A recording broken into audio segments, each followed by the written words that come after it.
I think I just followed an NFT bot. Whoops. Huh. Whoops. How'd you do that? Well, so someone followed me on Twitter, and I'm like, sure, cool, I'll go take a look at this person.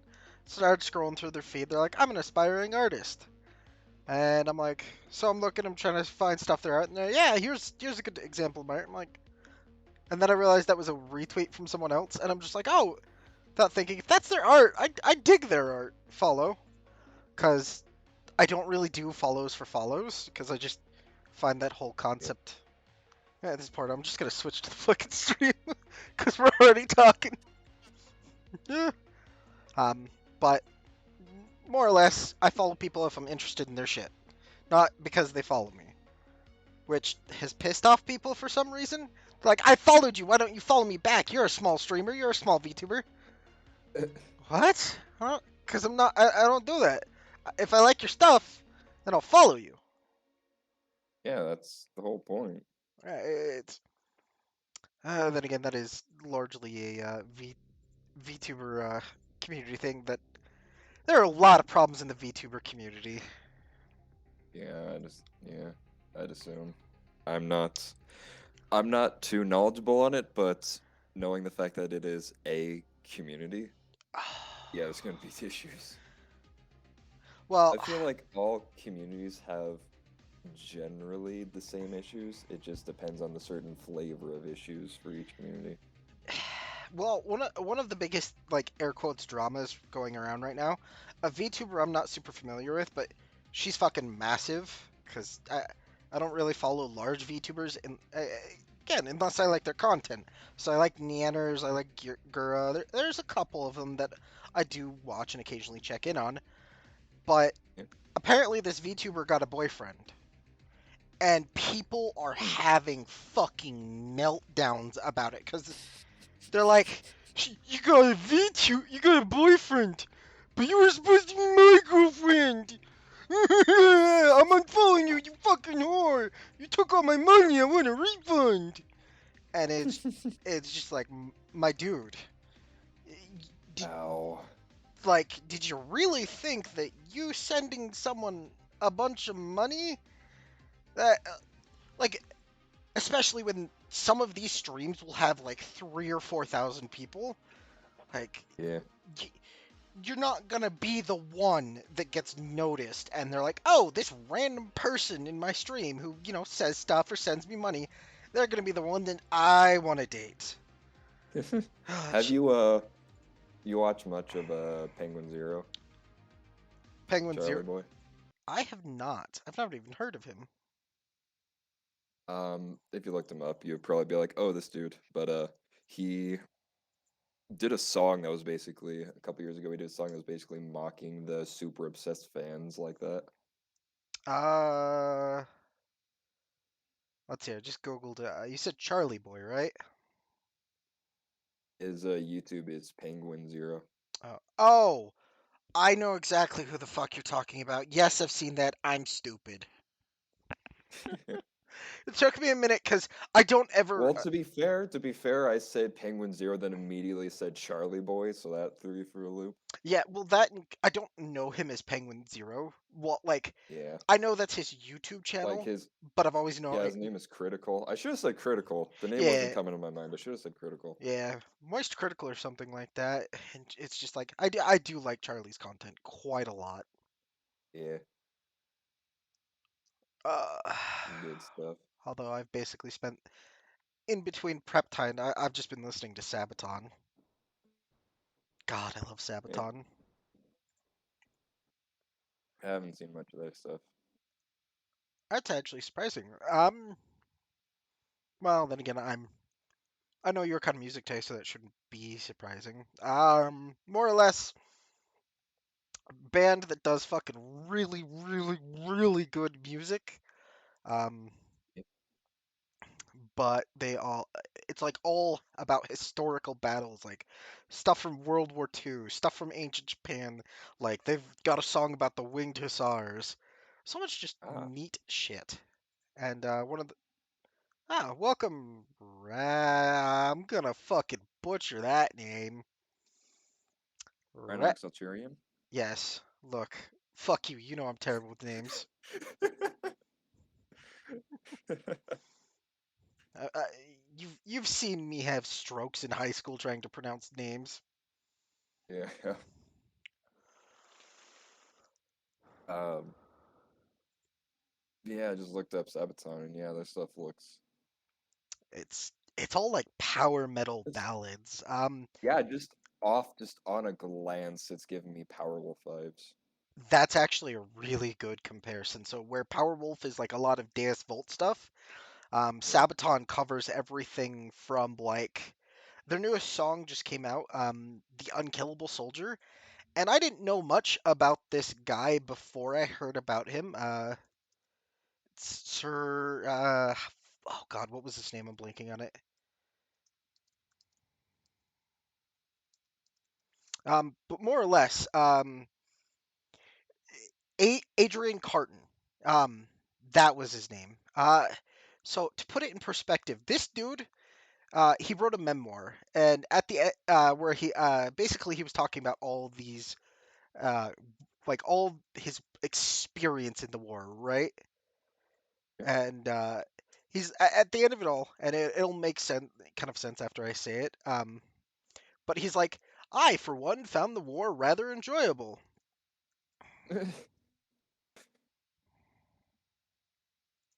Which war was this again?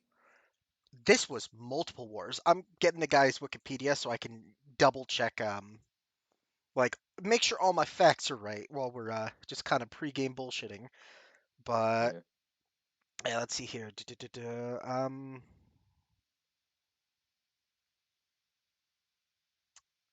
Okay, I've got it right here.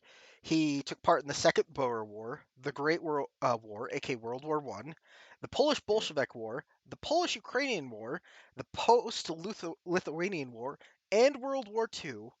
And he was called the Unkillable Soldier because he was shot in the face, losing his eye. He was shot in the head. That was a separate instant of being losing his eye.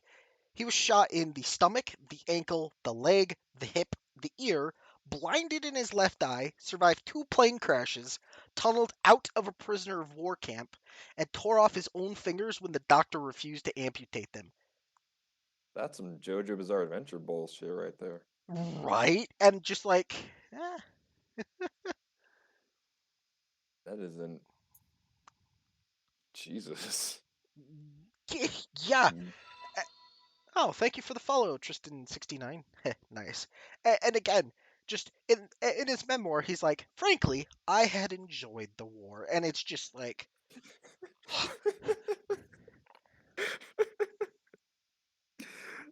I lost about 20% of my flesh and blood, but yeah, it was a good time. yeah. And I'm trying to find a good picture of him so I can just slap that on stream, because pictures of him are like, frankly, hilarious. Because it's just like this dude was at home in the middle of war, and then you just look at a picture and you're like, yeah, no, that makes complete fucking sense. Yeah. Let's see here. I'll just send the image to you, and then I All will right. post it on my stream after that.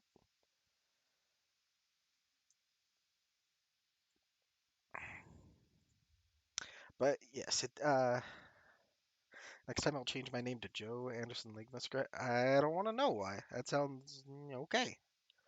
But ugh, seems like we've given people plenty of time to come in. So I would like to thank everyone for coming to the first episode of Coffee and Whiskey, Dumb Shit's Guide to Gaming. So Yeah. first episode of this for everyone who doesn't know, I'm Debachin and Kyo, or just Kyo is fine, and this is WhyGena. We were friends in high school. Howdy. We decided to be like, hey, Yeah. you want to start a dumbass podcast together?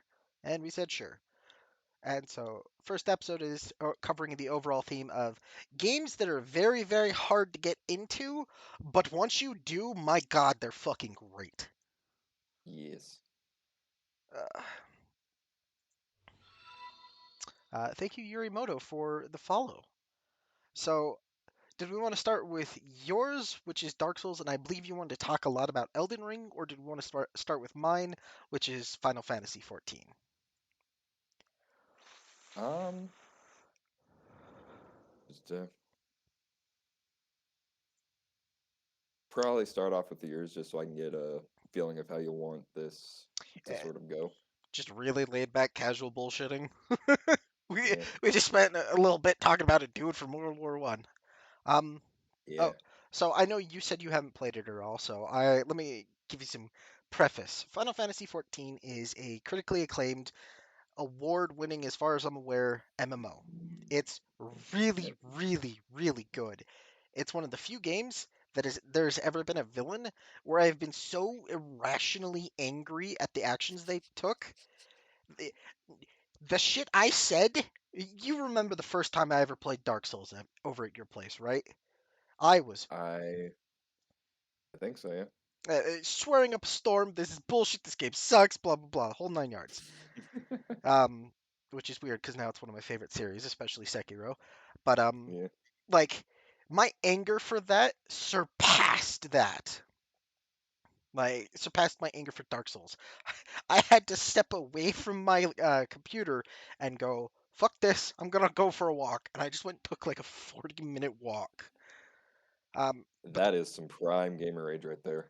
oh yeah, no, and it's really well written, and you get hints and pieces that this big event Yeah, is coming. The problem is to get to that event. Well, first off, you have to pay a lot of money because you have to buy the game, which comes with the yeah. base expansion Heaven's Word, and then you have to buy the other expansions, and the other expansions, and the other expansions. So you've basically bought plus the $14 a month subscription. So that's already a But hefty investment. is you have to pay $14 to, is this just for the game or is it Oh no, the game itself. Let me go double check how much it's going for right now. like not the game itself, I mean the $14 a month thing. To play the game, yes. Um, let's see here. All If right. if you want the starter edition, which only includes A Realm Reborn and Heaven's Word, it's $20. If you want the complete edition, which is basically aka the entire fucking game, which is what you want, Yeah, $140. that's quite a chunk. Yeah, so it's already a big cost investment on. Uh, someone in chat, hey Gina, I've been following your work for a long time and loved its evolution. I was wondering your thoughts on the band Periphery. I've never heard of this One, band. yeah, I've never heard of the band either. And two, that is the first time I've seen my name misspelled that way. WhyGena, WhyGena. I probably shouldn't be saying your name like that. I might offend someone. And again, I generally offend most people I meet. It just makes me think of that one video that's like, how do I get rid of a Ouija board? Such a... Oh, I bought a Luigi board and it's cursed me? and you just hear echoing down the hall, Ouija. Oh God. Oh yeah, so this game is ridiculously expensive with all of the expansions and stuff that it throws at you. And Correct. apparently you have to pay $14 a month just to play it. Correct. It's an MMO, so for context, I've already sunk about 500 hours into this game. So I've got my Yeah. money's worth. Yeah. But the problem with the game is I will readily admit it took me like 8 or 9 tries to get into this game because the initial expansion is boring as fuck. The story is nowhere near as good as the expansions that came out. The characters, they don't really come into their own until later expansions, and there's a huge long series of drama. But the problem is to get to a point where it becomes like good, the raids start becoming fun, the dungeon starts becoming fun, like it comes into its own as a fun game, is like 30 to 40 hours. And most of the time you're just stumbling in. Then, and that's Yeah. assuming you dropped another $20 to get a level boost. So basically, you can spend $20 and be upgraded to level 80 in a select couple classes. So basically, you don't have to grind to get the main story done because main story quests are locked behind levels. And Dang. That. yeah, Yep. and so it's just one of those games. It's like, is it worth it for this level of money and investment for an absolutely stunning and fantastical game? Like at some point, that just sounds like you have to. How? What was it? The sunk cost fallacy. Like you spent so much time with this that you might as well keep going. Yeah, and normally that's like one of those things because the cost fallacy did come up when I was looking into this and I was thinking on it and writing a bunch of the points I wanted to cover with it. But I really enjoy the game because the music is great. Did you know they have a This Is Halloween parody? Nice. Yeah, it's called the Good King Moogle. So you've played Final Fantasy, right? Or, um, or any of them? I played 15. You know what a Moogle is then. I believe the Moogles were in 15. Um, it's been a couple years. Okay, Yeah, give me a little refresher. What are the so moves? they're basically small white creatures with red little palms on top of their head. Oh, those things. Yeah. Yeah, so there is they're called trials, but basically they're just big ass boss fights that require a bunch of players.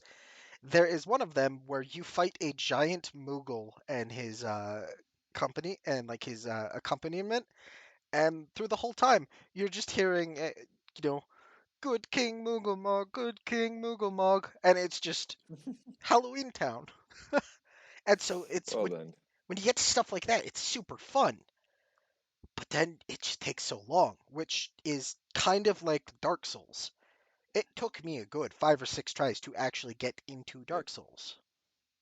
Yeah. If I'm being completely honest, the first time I beat Dark Souls, I hacked the fuck out of it. I hacked the save file and got like full everything and went through the game. And then I realized that was kind of shitty and then went through the game as you should. And see, that's fair. I couldn't really hack PS3s back in the day, and so I went through it in plain, and oh my god, I still loathe you for some advice you gave me, which was you should strip naked so you can dodge better. Is that Well, really some dumbass? Like, that's more or less true. it's true, but Like, the it's less you're wearing, the easier you can dodge. But yeah, that is ass. and then I had more advice from a friend who was like, "Hey, you know that dragon? Grab a bow and shoot its tail while you're under the bridge, and you'll get one of the best weapons in the game." That's a fuck. It's a great early game, but Great early game, yeah. yeah, and so. But you don't Ugh, have the required material to upgrade it, and it quickly becomes irrelevant really soon. correct. And I didn't realize that. I also didn't realize weapons could break, because the game doesn't really explain that to you. And No. so, one of the reasons I fucking loathed the game is because I got the Drake tail, and then I went and did the gargoyles, and Yeah. then at some point in that time, my weapon broke. I then went from the gargoyles to every boss until I got to Fat Boy and Spear Boy. I forget their names. Ornstein and Smoke with a broken Yeah. Drake sword and Did no you armor really? fat roll and no armor rolling. Oh my god. And then I'm just like, fuck this. I need armor. This shit sucks. But it Yeah. was like a good 40 hours of my life just suffering. And I'm like, I hate this. I hate this. But people tell me the game's great and there are things I do like about it. So I powered through and I powered through and I powered through. I had an emotional breakdown and I powered through. Oh god, man. That is definitely like, yeah, you were just giving some real shit advice for playing Yes. that game. Thank you, person who gave me real shit advice. Yeah. But yeah. And so there's a lot of Not only did I give you shitty advice, I just realized I gave you shitty advice before I played the game myself, and then I played a hacked version of the game. I fucking hate you. Dude, I still have emotional trauma with Quelaag. There's no amount of Oh. spider titties that will ever fix the trauma I went through of beating Quelaag with no cheats, probably underleveled the fuck, with a broken Drake sword, no armor. Oh Uh, yeah. Ugh. Ooh. On the bright side, I learned how to dodge roll real good. Yeah, and that's basically what carries you through the third one.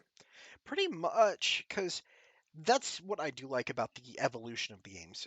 For fun fact, Dark Souls 2 is my personal favorite, and I have done a no-hit run, aka the I'm emotionally traumatized and I will probably never recover from this run, of the entire base game. Yeah, nice.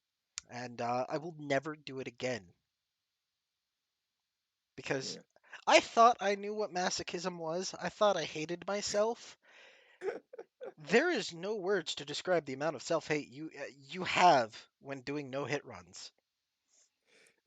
That is even the slightest mistake is going to send you down into a just pit of self-hate for days. Oh yeah, and it's not so bad when it's really early on, but when I started getting good and I started understanding how to actually do the run, I got all the way Yeah. to the final boss.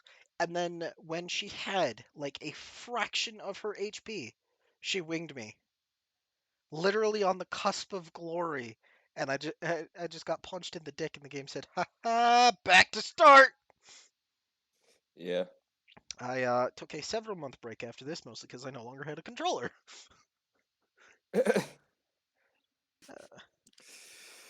Phew.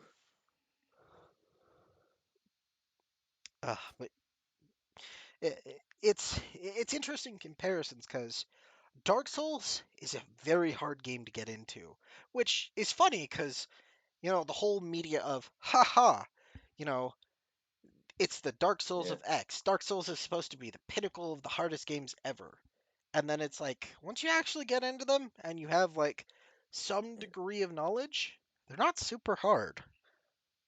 Not really. Like there are definitely I've had games that are 1,000 times harder than Dark Souls. That's just you just have to learn how the game works. It's learning how to play the game. And Dark Souls isn't necessarily difficult. It just punishes you for not paying attention. And I feel like a lot of games up to that point have been like, oh, you don't have to worry too much. Just kind of button mash, you'll get through it. Like Dark Souls is like, okay, if you don't pay attention to your surroundings and go in with caution, you're gonna get a fucking fist up your ass. Yeah, it was definitely the first of its kind, like a game that was where well, I can't even say that because if you look at old FromSoft games, they've always had that philosophy of how best Yeah, can we tell the player to go fuck themselves. yeah, But Dark Souls was the one that got mainstream popularity, and it's definitely the one that obviously it caught like wildfire, which is weird because I honestly prefer Demon Souls over Dark Souls 1, but yeah. it was the first of its kind to be that unrelentingly hard, and it was definitely a cut because what year did Dark Souls come out? What, like 2009? 2004? Yeah, probably 2009.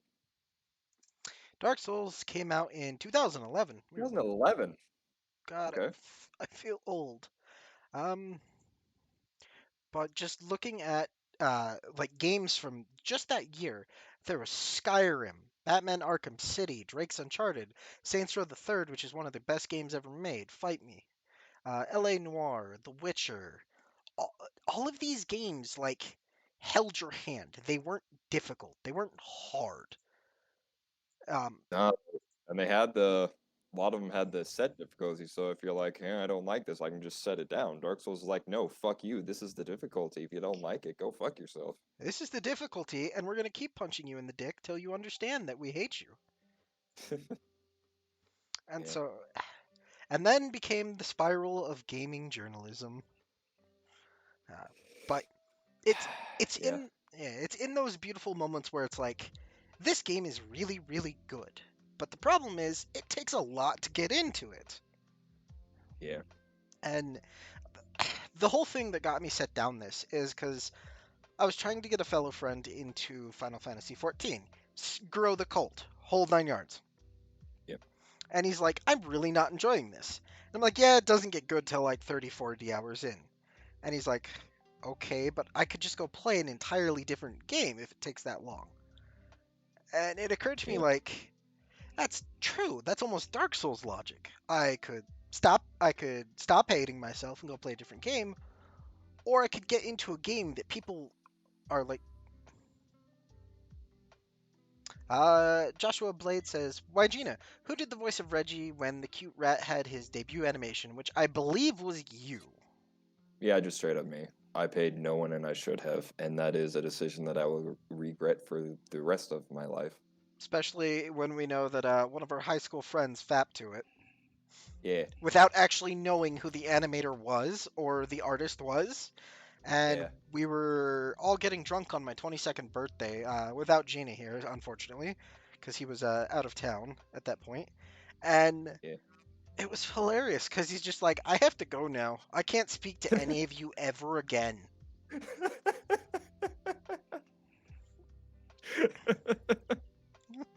Yeah. Wasn't I can't remember his name. Wasn't he the guy that we went to go watch Child's Play with? No, that was Nathan. Nathan, Right, right.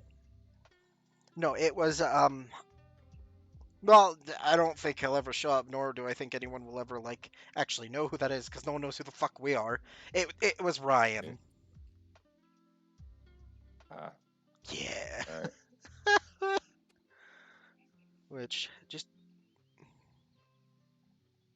Yeah, but and so it's just one of those interesting topics to me. yeah, And I'm a huge video game nerd because one of my biggest things in games is story. If it's got a shit story, I just won't play it.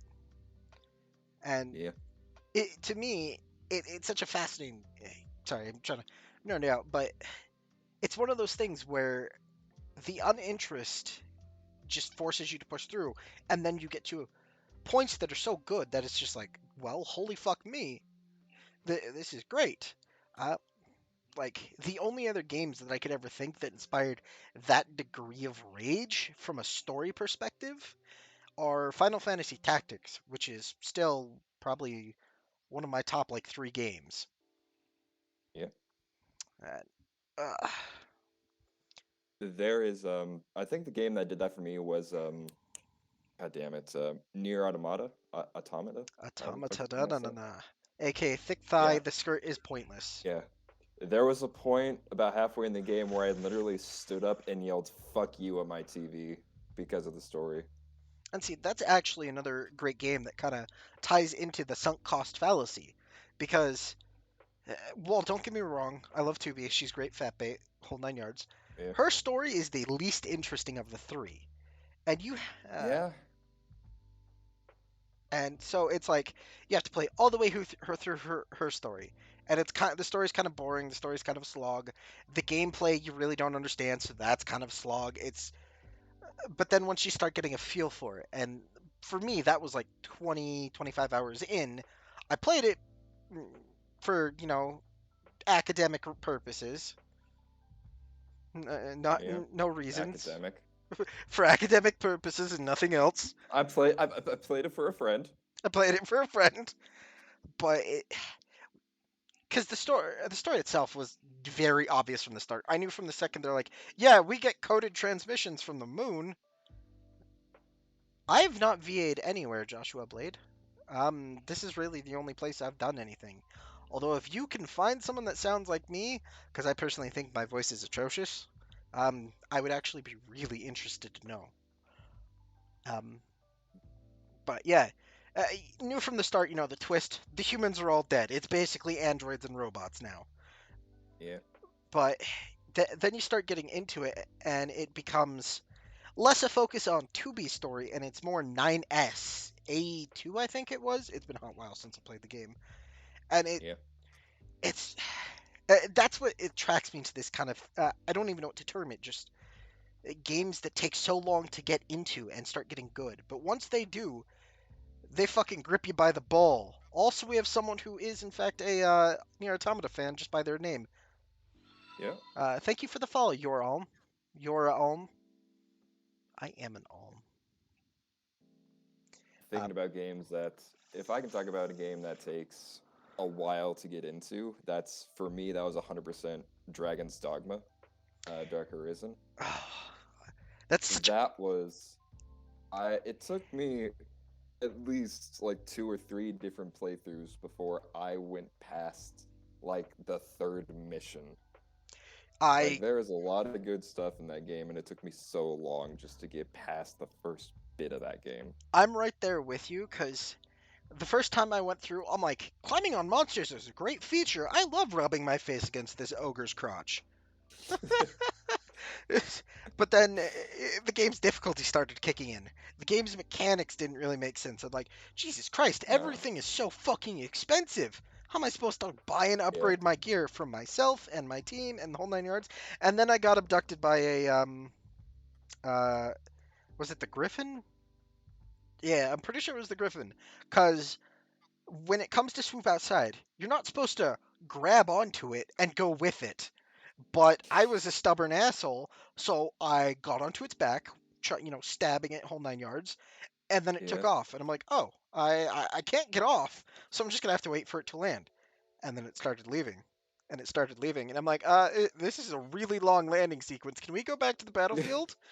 And then I got ditched in its tower, and I'm like, oh, I guess this is my life now. And at that point, the tower's Oh, way ahead of you, so I just left it. Came back a couple months later, oh, tried again, couldn't really get into it. Tried again a couple of months later, got into it, and I'm like, yeah, it's really good. I can't imagine getting stranded at the fucking tower though. That is such a slog back. And it would suck even worse if you got all the way back and realized you needed to go back to the tower to kill it. Oh yeah, no, that yeah. Joshua does bring up a good point as well. Warhammer 40K, aka the meth would be a cheaper addiction. Oh boy. Uh, no joke, Warhammer 40K. I love the universe. I love a lot of the games like Vermintide or Only War or a lot of those. But there are people who will Yeah, literally go like thousands of dollars into debt to buy the figures, damn. right? And it's just like that is endlessly hilarious to me. Because if you're not trying to play the tabletop, like the D&D equivalent of the tabletop, that one's fairly cheap to get into. Once you, read the rules and get punched in the dick by the rules. By the way, Only War is my favorite. Uh, well, there are what are they called? I have them in my library. But Warhammer Fantasy is good. But no, there are Warhammer games that aren't Vermintide. Dawn of War. That's the one. Sorry, I misspoke. Dawn of War. Dawn of War are some of my favorite games. Yeah. But it's another medium that it's really hard to get into because it's just like the Only War core rulebook is something like 800 pages. Oh, thank you for the bits, Ooh. Mimic Gecko. I appreciate them.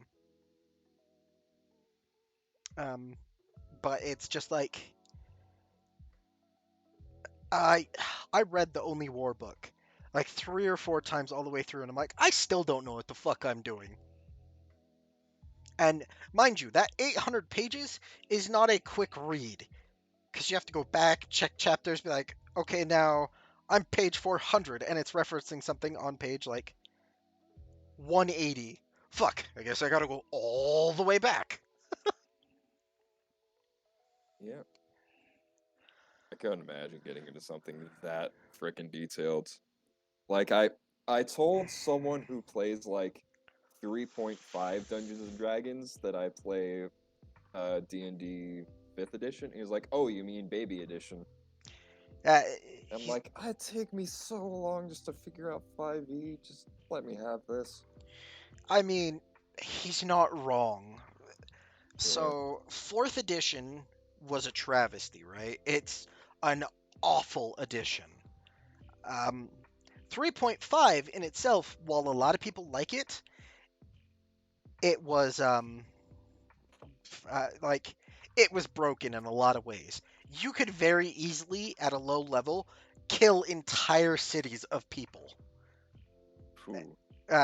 It was using cheese, obviously. I forget the exact way, but basically you use a spell that locates a city, and everyone in that city is under the effects of the spell for whatever wording reason. And then with the combination of that spell, since everyone in the city is under it, and most commoners only have like 10 HP, there's a whole bunch of stuff you could do where it's like everyone under the effect of this spell takes an extra 20 damage. Okay, then use the locate city spell or whatever it was, and then you just kill an entire city. Well Uh, then. yeah, my personal favorite tabletop is Pathfinder First Edition because Second Edition did what Fifth Edition did, which was just dumb it down to be a very easy to get into. Yeah. Oh, but I have way too many hours sunk into or not fifth edition, Pathfinder First Edition. We don't talk about that. Uh, Yeah. I think I remember last time I checked on Roll20, which is where I do a lot of the Pathfinder games I do right now. And again, it's a great example of sunk cost fallacy in games because I didn't like Pathfinder when I first got into it. It was very complicated. I was confused. I built a big dumb orc, and I'm like, I just want to smash stuff. Yeah. And double checking right now while I look it up, I have almost 6,000 hours on Roll20. Jesus. Yeah. Yeah, I'm actually curious how many hours that is. Like how many days of my life that is. 6,000? Yeah, let's hear 6,000. Oh, 250 days of my life have been spent on Roll20 playing tabletops. Almost a full entire year. Of just playing the game itself. Dang. Oh, yeah, I've tried making the ads as unobtrusive as possible, but they still just kind of gotta run. Sorry about that. Also, brother, what was that name? I did not catch that. Brothers, bro, bro, that's rigged lemo. Okay, I'm stupid. um, Yeah. yeah, and sorry, answering chat questions, and yes, Warhammer is the series in general. There's typically the fantasy Warhammer, and then there's 40Ks. 40K is the one that's set in the future where there's only war, everyone dies, no one is happy. Unless you're the space communist weeaboos. Which, speaking of 40K, I'm a NIDS player. You all can go to hell. I will eat you. But yeah, there's so many different fascinating games to me that it takes so long to actually get into, whether it be learning the rules, just pure gameplay, crappy story or crappy this. But they're fascinating games, and it makes me think back to a lot of games that were like, well, this game was, you know, critically planned, didn't sell well, but then became a cult hit. Why is that? And I went back and played one of those games that because it occurred to me, I'm like, the game sold like shit, critics hated it, but it's become a cult hit, and it's called God Hand. And God Hand is a beautiful game that I believe everyone and their mother needs to play for the sole fact that one of your power moves is literally called the Ball Buster, where you just kick someone into space by kicking them in the crotch. Also, the end credit sequence is fucking beautiful. But Yeah. and so I played through it, but I understood why critics who only have like 2 or 3 hours to dedicate to any one game couldn't get into it because the first 2 or 3 hours of like an 8-hour game at best if you're taking it slow is not that great. No. But and so it's just always interesting because it makes me think back to all these games I tried and I didn't like for the first couple hours. But trying to think of any others that come off the top of my head. Yeah. But Yeah, I'm trying to think of. I can't. I'm the kind of person that I have like a mental list of things that games need to check off for me to even consider getting them. And I'm having a tough time trying to think of games that sucked at the beginning and got better at the end. Because for me, if games suck at the beginning, I'm just not going to play them. Like uh, if I start playing the game and I'm like, none of this is fun, then I'm just going to quit. right, and that's just a pretty popular sentiment. If I'm not enjoying myself, why play the game? Um, One of your all-time favorite games, for me, was very similar for the first half. For the life of me, I could not get into Prototype for the longest time, just because, like, the first 2 hours of gameplay and like story, the story bored me to tears, and I didn't find the gameplay super enjoyable. But then once you unlock all of your powers and you get into it, it's a Yeah. fucking great game. Also, Joshua Blade asks, "Why Gina? I'm wondering how you pulled off such a voice for Reggie in comparison to how you sound now." And I'm pretty sure it was voice modulation. No, it was just 100% just me fucking around with my vocal cords. That's Like I just terrifying. like I literally just like made voices until I was like, that voice will do, and then I did the animation. That's fair. Figured out why you sound familiar. You sound like Sonic Song 182's Ratchet from Sonic Forces impersonation. Who the Uh, fuck is Ratchet? I played Sonic Forces. Who the fuck is Ratchet?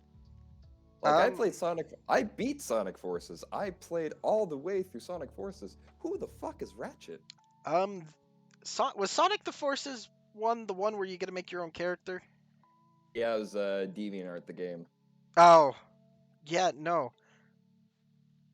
Um, he's apparently a YouTuber, and I am just going to. I'm gonna watch him Wasn't late. Rat It might have been his custom character, uh but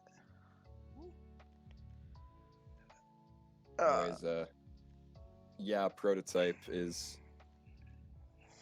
like the kind of games that I like are the kind where you start off weak and frail, then you just keep getting these fucking upgrades that just make you a beast.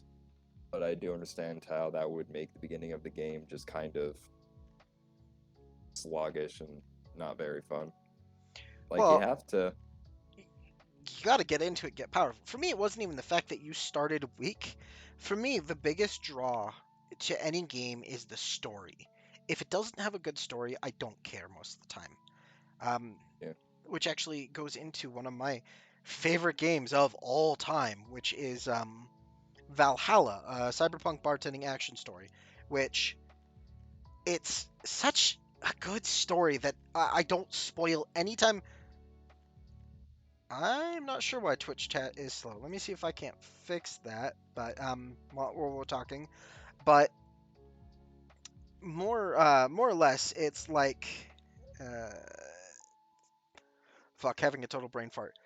Eh, It's such a good story that I don't spoil it for anyone. I just tell them to go fucking play it. Stop being a bitch and go play it. Because yeah, the gameplay, I've heard a lot of people say the gameplay isn't that interesting. I'm like, if you're only there for the gameplay, then you're missing the whole point of the fucking story, or the whole point of the yeah. thing. It's also got um, one of the best soundtracks to any game I've ever heard. I can't play it for obvious. It is a game. I might be able to play it. Nah, I'll just send you some later. Just listen to it later. Yeah, Yeah, but it's a very slow burn at the start. You're kind of like, who are these characters? What's going on? It's kind of meh, but whatever. But then you start getting into it, and you're like, I love these characters. I will die for these characters. I will die. I will die for a Shiba Inu that can talk and is a Metal Gear Solid big boss joke. I'm not even kidding. There's a Shiba Inu in that is literally just a parody of Big Boss from Metal Gear Solid, Nice. and he is not out of place in the slightest. He dreams of a paradise for all dogs where they are their own masters and there are tennis balls for everyone. I Um, mean, wasn't like the name of his forces like the big dogs or whatever the fuck?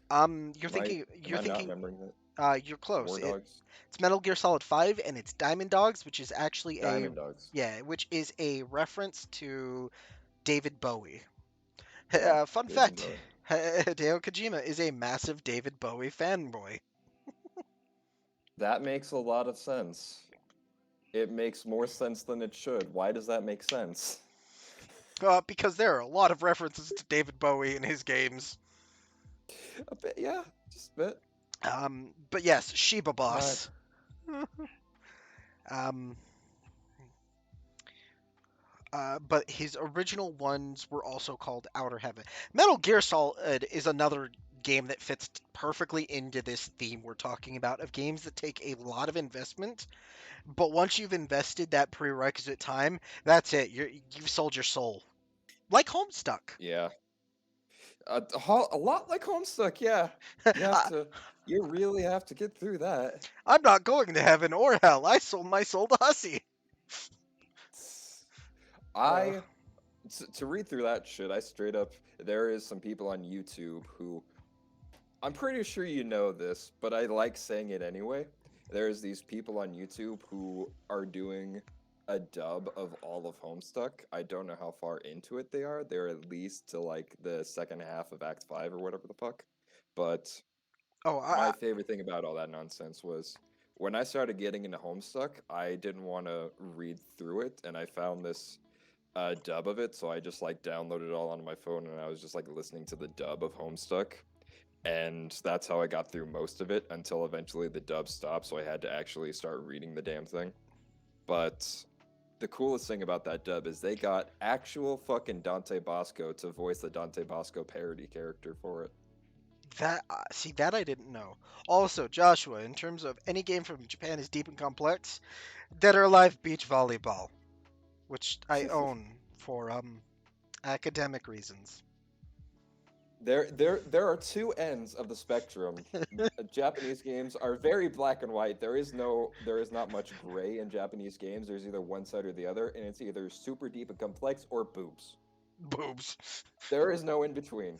There, I yeah, no, sometimes a little bit of in between, but mostly it's either deep and complex or boobs or both. It's or both. I literally have in my hands right now a game I bought on a lark because I'm like, this looks so fucking dumb. I want it and I want to play it and I want to buy it. It is Was called Schoolgirl Zombie Hunter. Let me read you the synopsis of the box. oh Lose god. clothes, save your life. The survival story of five high school girls set in the world of Chenabara. The waves of zombies never end. You must fight them. Grab your weapon. Bullets fly at a school surrounded by hordes of zombies. So, America. Yeah. um, prepare for all of your clothes to come off. Zombies destroy your armor. Well then, And I I. remember. I don't think that this was the game you were showing me, but I do remember one game that you were showing me on your PlayStation. That was every time you did like a special attack, your clothes would just fucking fly off. Oh, thank you for the posture check. Arc to Sono. Or Arc to. I think it was like Arc.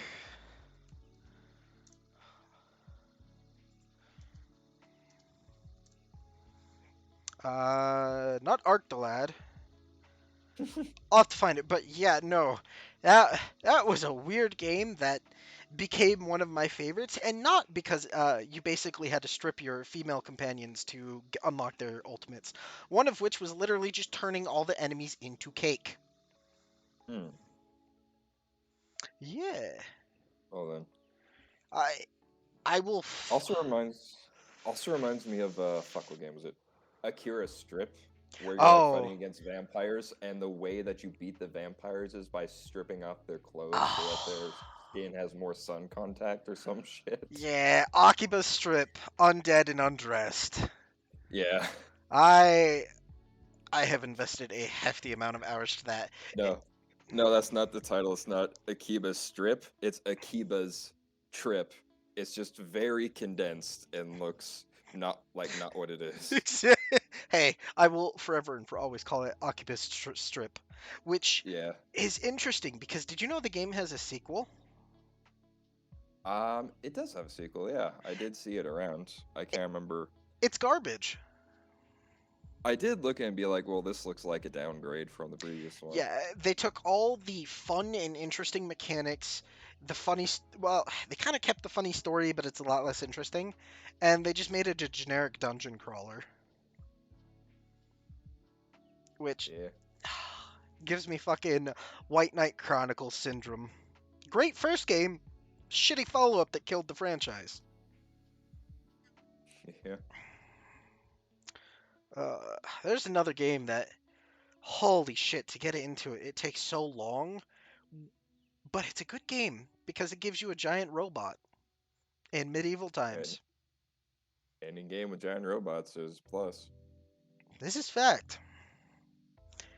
Uh, Games it's called White Knight Chronicles. I believe you can get it on PlayStation 4 or 5 right now. I don't remember which. But the whole idea of the story is basically you are not the main character because you do get to create a character because there was a whole bunch of online functionality where you could go do quests and stuff. But that's all dead now, unfortunately, yeah. because the servers died. But it, Uh, it was such a novel at the time because your character is present through for all the stuff, but you're not the most important person. So it was so fun to just watch some gormless fuck who is just like, I'm present. I know there's shit going on. yes, I am also here. I'm here and I do things. Why is there a robot that kills anyone who tries to touch it? Oh wait, this giant robot that as far as everyone who has ever touched it knows has killed them. He's in the giant. Oh god, I'm in a fucking anime. Oh god, I'm a side character. Oh god, I'm a background character. Yeah, you're pretty much a background character. Ah, and there's another ad, so we'll give it a second. Uh, Alright. I just find the idea funny of like all this cool ass. I just I just love the idea of like making your own character I- and then just like playing through the game and your character is just like sitting there in the background like you don't actually get to play as them. They're just a random civilian. well, that's the fun part is you can still play as your character, right? And it had a really Yeah. interesting system where it wasn't like a normal JR JRPG where it's like you like you get a set list of moves and you just have to pick them. No, you gained experience, and as you gained experience, you could pick what kind of branches of fighting you wanted to go off into. Two-handed swords, magic, spears, sword and shield, that kind of stuff. Yeah. And based on the moves you picked, you would build these combos, and the combos would be like really in depth, and it was a fantastic game. The story was good, the combat was fun, but your character was literally just the side character. There's a point in the first part of the first game where basically you have to go. It's what builds up to the plot. You have to go to this giant, huge coronation for the princess's birthday or something. I forget. And enemy empires attacks. And the main character goes off and does main character things, but you're literally just standing around with one of the other side characters watching all of this go on, and your character it's called White Knight Chronicles, Darwincy, and you're just like, this is really interesting. I'm glad I don't have to fucking do anything. Like, unironically, the pose they have is their arms are crossed, and they just have like yes, White Knight Chronicles 1, Yora, and they just have like a hand on their chin, and they're just watching all this shit go down, and then one of the side characters is like, come on, we have to go, and then they grab him and drag him off. And I love that kind of subversion because that's pretty realistic to what the actual person playing would be doing. Yeah. Where it's just like, hmm, interesting, interesting. That sure looks fun. I wish I could be doing that instead of watching a cutscene. Yeah. and which suck. Oh, yeah, you know. Well, and it sucks because the game sold really well both in Japan and in America, which that's basically what you need from a sequel for a game like that. And then instead of making a good, proper sequel, they just cash grabbed it, Mm, and it fucked the franchise, damn. which I'm sad about. Yeah, that sucks. I looked it up real quick, and it's not on the PlayStation 4 or anything. It's still on PlayStation 3. Was it Steam that it came to then? Probably Steam. Yeah. Yeah, that's making me think of like the idea of being like a side character that's not really in the action, and that just brings me back to playing Marvel Spider-Man and the bullshit Mary Jane Looky Loo adventure bullshit. Oh, I got yeah. I got to the point where you're doing that stealth thing, like Mary Jane is sneaking around and you're like selecting enemies for Spider-Man to come down and like take care of. And I'm sitting here thinking, wow, this is kind of a cool idea for a stealth game, which was immediately overshadowed by I could fucking be Spider-Man right now doing that shit. Fuck off.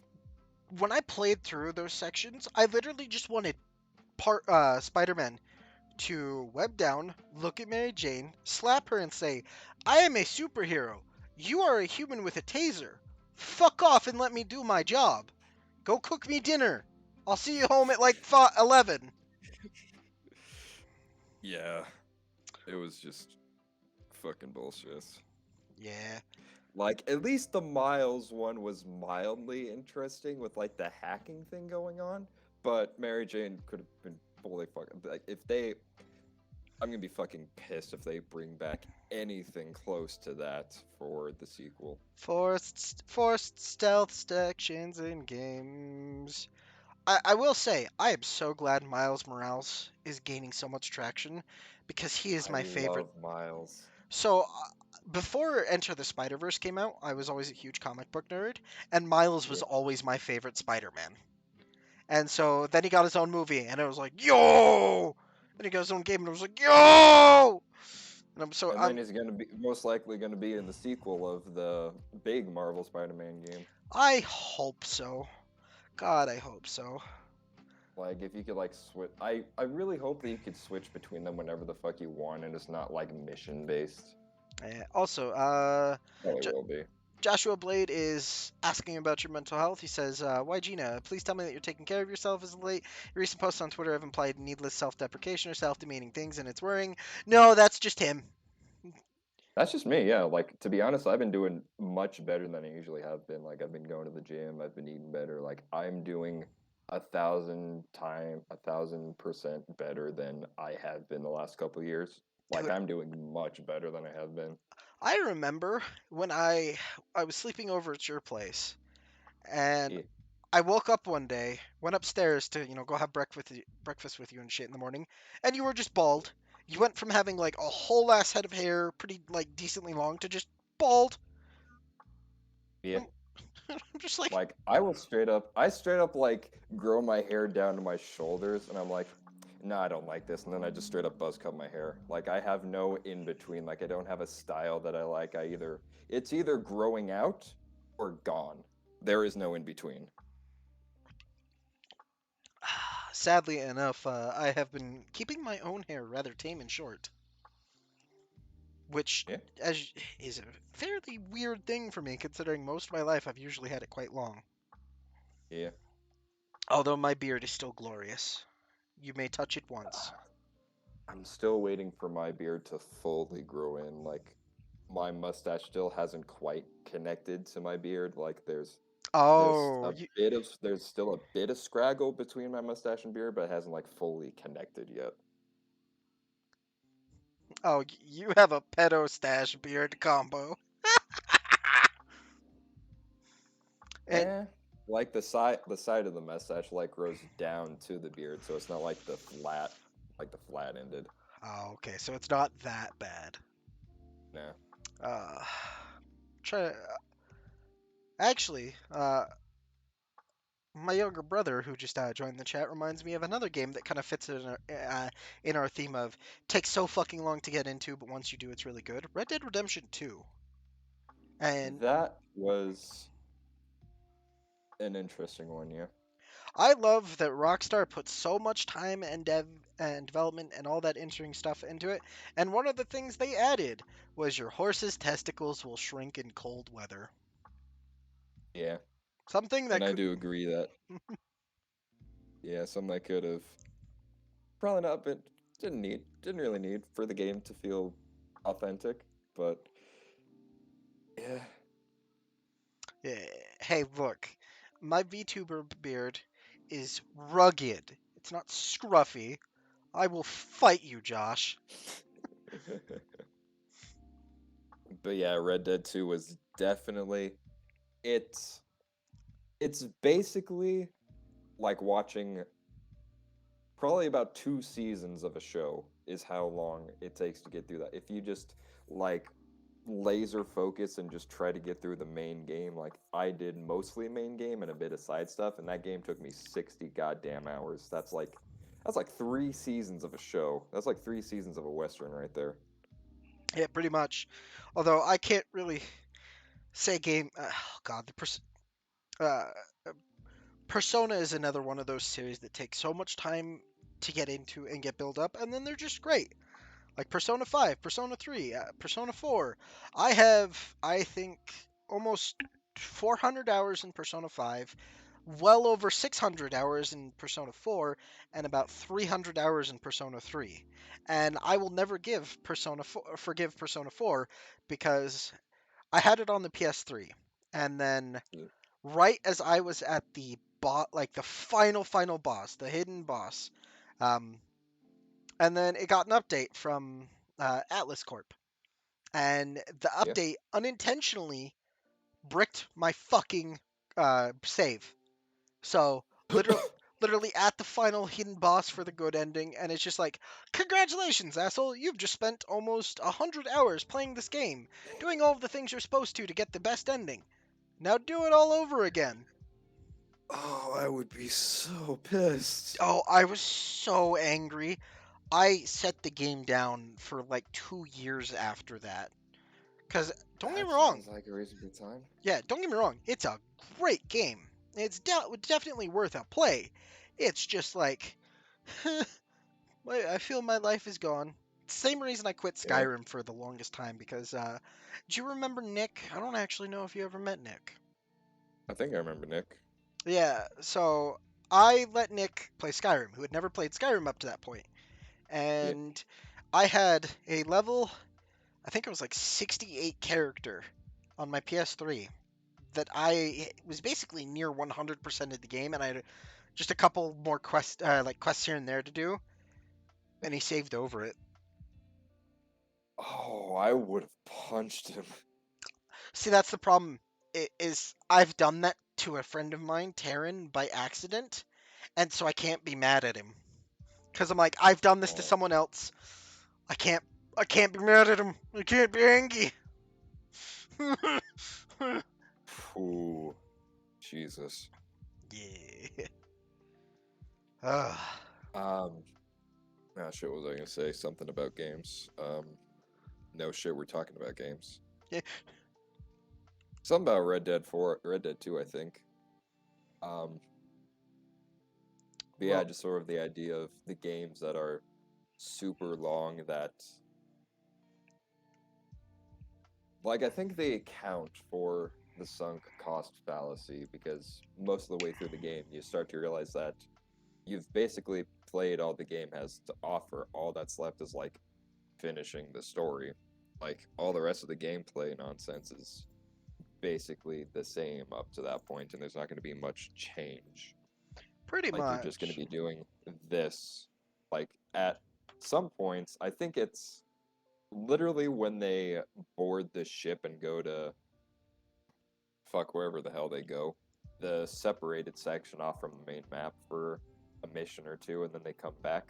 Around that point in the game, it stops like because up to that point, like all the story missions like made a modicum of sense. Like you're robbing the train, so you're shooting dudes on a train, or you're doing this, or you're doing that. At that point, it basically just became, all right, you're in town shooting people. was like, all right, what's the story reason? You're running from the police, so you're shooting the police in town. It's like, okay, now you're shooting some whiskey. You're shooting some whiskey makers in the forest, and here's cover. And it's basically exactly the same as shooting the police in town, but look, you're in the forest now. Like at some point, it's just like shooting gallery, the game, and there's just not Yeah. much And I else from feel that point. that's almost a reverse of what we kind of started with, where it's like the game's good, but then it's just got a shitty ending. Which controversial hot take Yeah. here: Mass Effect 3's ending wasn't bad. I haven't played any of the games, so I have no say in if it is or not. I've heard theories on what the end could mean, but I haven't played enough of the games to determine whether or not that is a good or bad ending. So to put it into some degree of context, the end that would actually be a really fun time to play through with you and kind of play through them. But to put it into context, the end of StarCraft 3 was so controversial that people sent bomb threats to EA's headquarters and to the head writer. And I'm like, That is eh, way overkill. it's way overkill, especially for an ending that wasn't bad for a what is tantamount to choose your own adventure game. And Yeah, to answer one of the chat members, I do think the StarCraft series is a good, deep series with a good lore, but it's currently owned by Bethesda, and fuck Bethesda right now. As soon as yeah, maybe they get their fucking scum of a CEO out and fix a lot of their problems, then I might go back and play their games. But as of right now, Blizzard and anything involving Blizzard can go fuck itself. yeah. But yeah, back to Mass Effect. Like listening to the theories and stuff. Um, like if you see it as sort of the metaphor that the theories are going towards, like that would seem like a cool ending to the series, but as a literal ending, as most people would see it, yeah, it's Why? I All don't right. know. Well, hold on. I'm gonna go. Why are there so many ads playing? It's been an hour and there's been like fucking three. Been like four. There's been like four.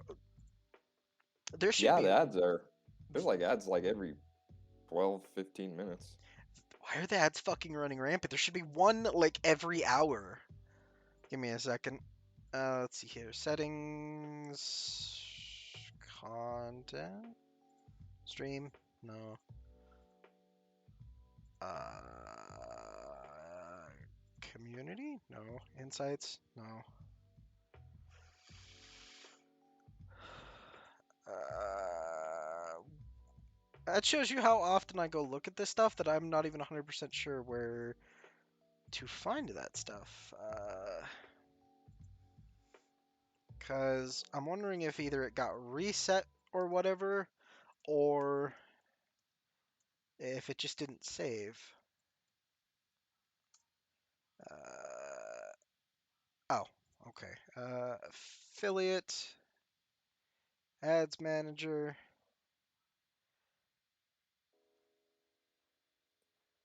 Pardon Uh, your density 4 minutes every hour? That's not what I set up. Spacing every. Let's go with every 45 minutes. That's pretty decent. me. Yeah. What was it set at?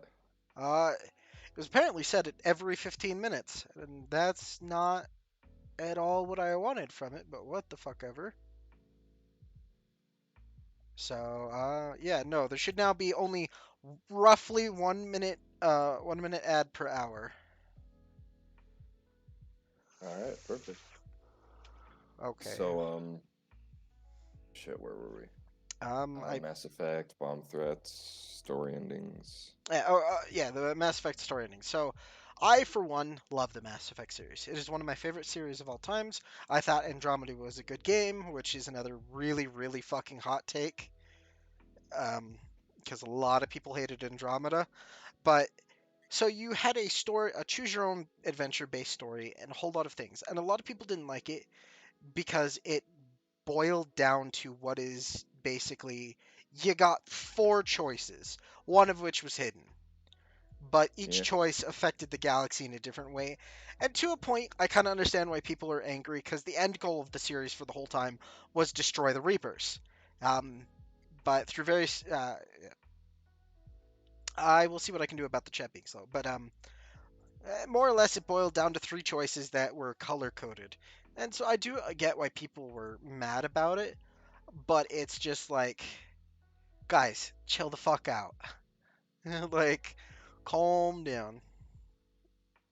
yeah, Um, do do do.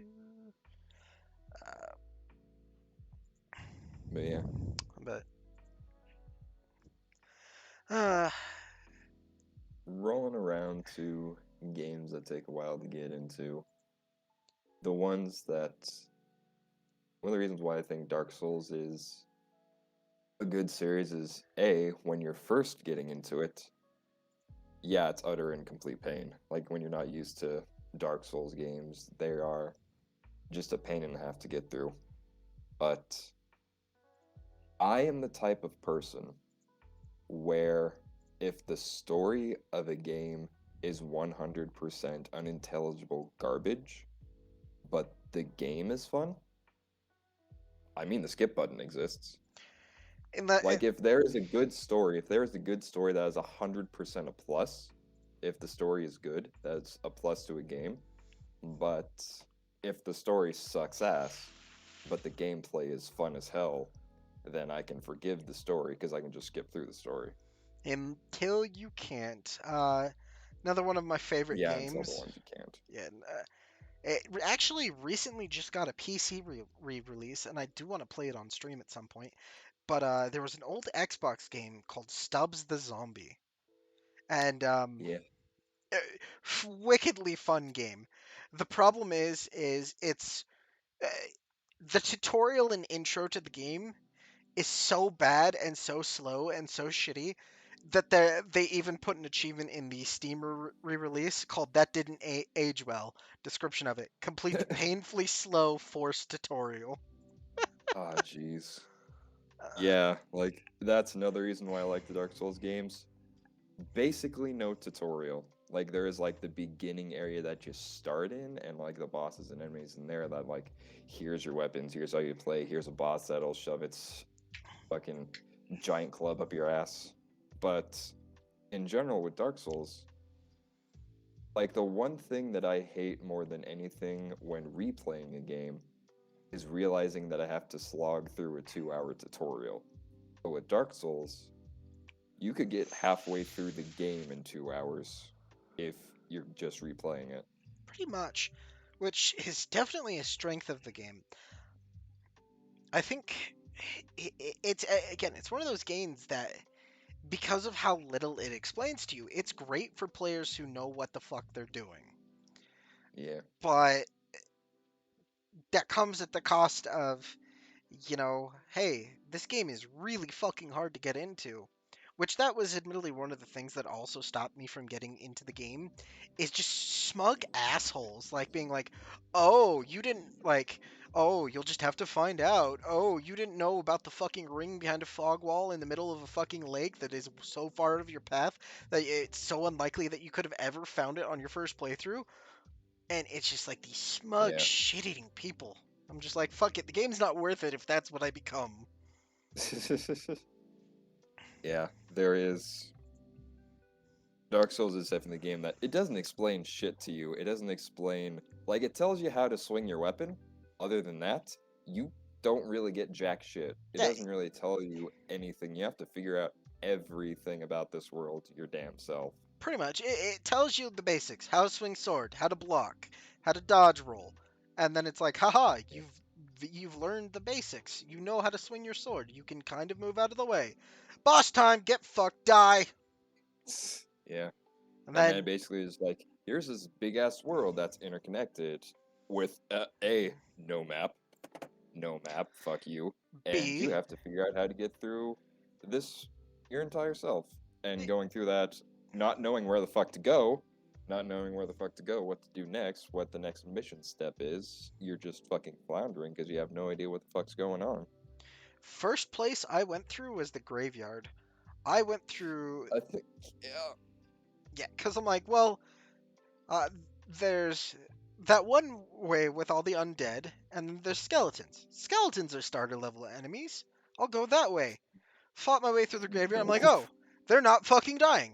Panic. Oh, stairs. Run downstairs. This place looks safe. I guess this was the only real way to go. So I fought through that entire area, only to get to the golden fog wall and it just be like, ha ha, go fuck yourself. Oh. And I'm like, okay, well, where do I go now? Because I can't really go back. It's too far. Oh, no. So I just started a new character at that point. At that point, that would have been a lot faster. Yeah. Yeah. I'm like, okay, I'll start a new character, retrace my steps, and figure it out from there. Like, you could have started the game a little overpowered because you had the Rite of Kindling, but yeah, having to slog through all of that shit all the way back without a blessed weapon and low level. Ugh. Dude, I didn't even know what the fuck the Rite of Kindling was for. I'm just like, I have this thing now. I think the first mask I got was the Mother's mask, so I didn't even get the Yeah. good mask. Uh, and Yeah.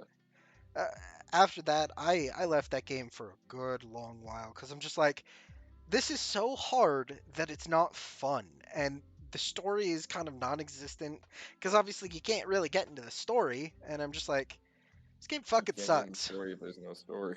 Yeah, Like, there's no story of Dark Souls. There's the lore, like, here's all the shit that's happening and here's all these wacky characters, but there's no, like, grand, like, you're the chosen one, go do this and that and blah. pretty Like, much. no, there's It's just, it's world building. It's a yeah. game that does not focus on story.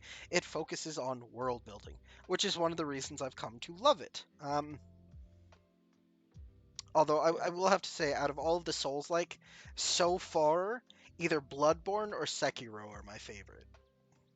I would 100% say that Bloodborne is my favorite because I haven't finished Sekiro yet. Uh, I remember the first playthrough of Sekiro. That ape fucked me so many times. I haven't even gotten to the ape. Like, Oh, I'm like, I don't have the game myself. I was playing it at a friend's, and so far I have only gotten to fighting the end game boss for the first time. Not like the beginning where he cuts your arm off, but the first time when you go to the temple. ah, right, right. Also, That's some only as far as I've gotten in the game myself.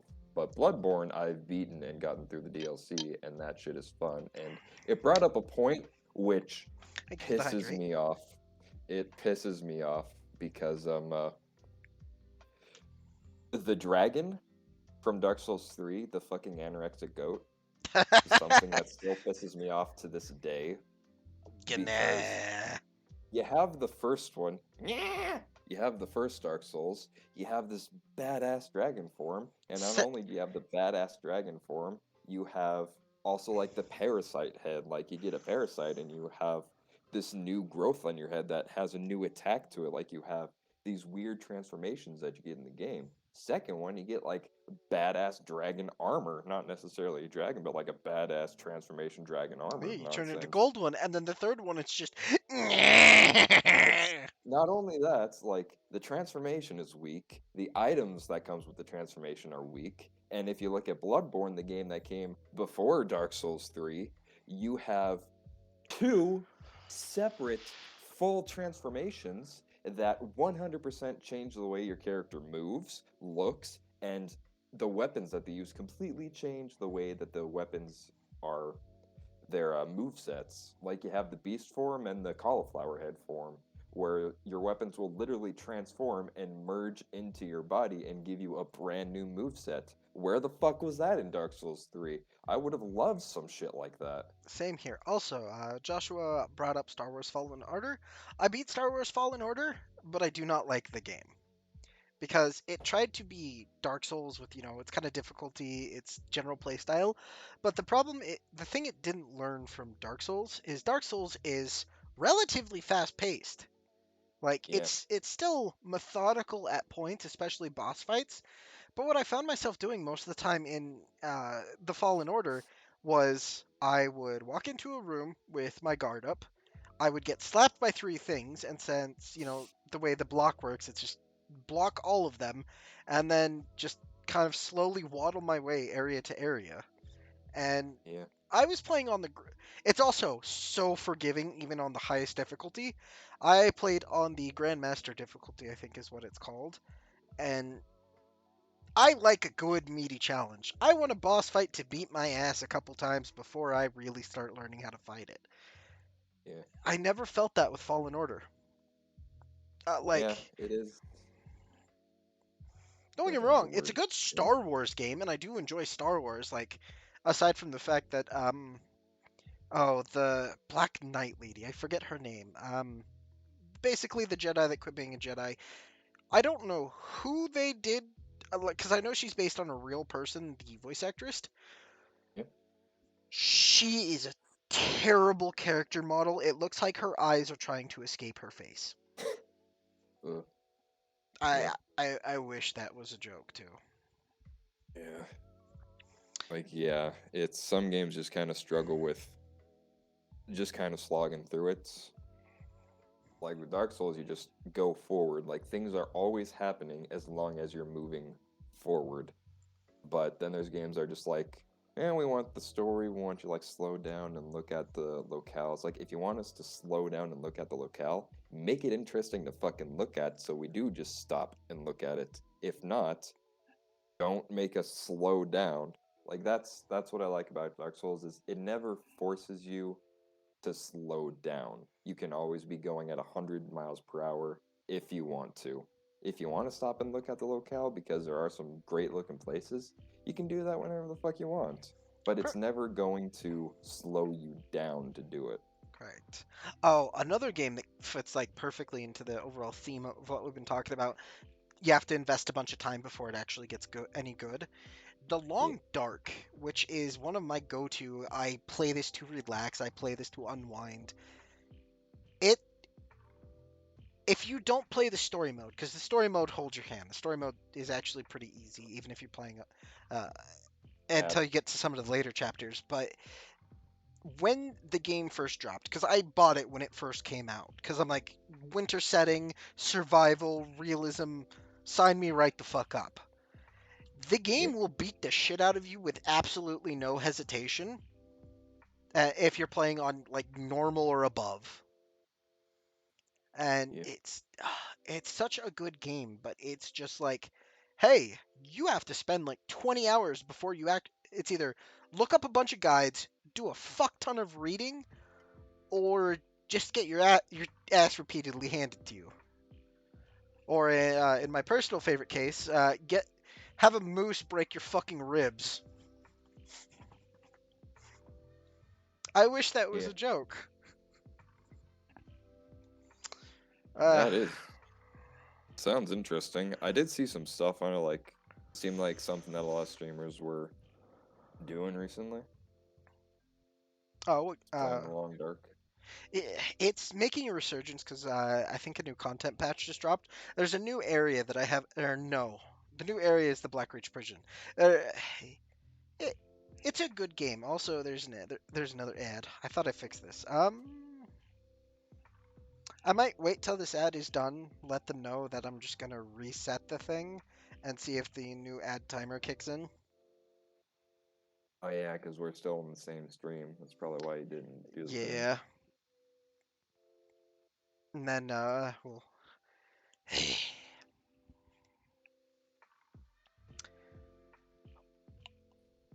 Also, I don't think you can hear it because you've probably got the stream muted. But there's some very nice lo-fi just going on in the background, and I'm all nice and Right? cozy. My heater's going. I'm warm. Good Nice. times. My heater's going, but it's still slightly chilly because this house has no insulation.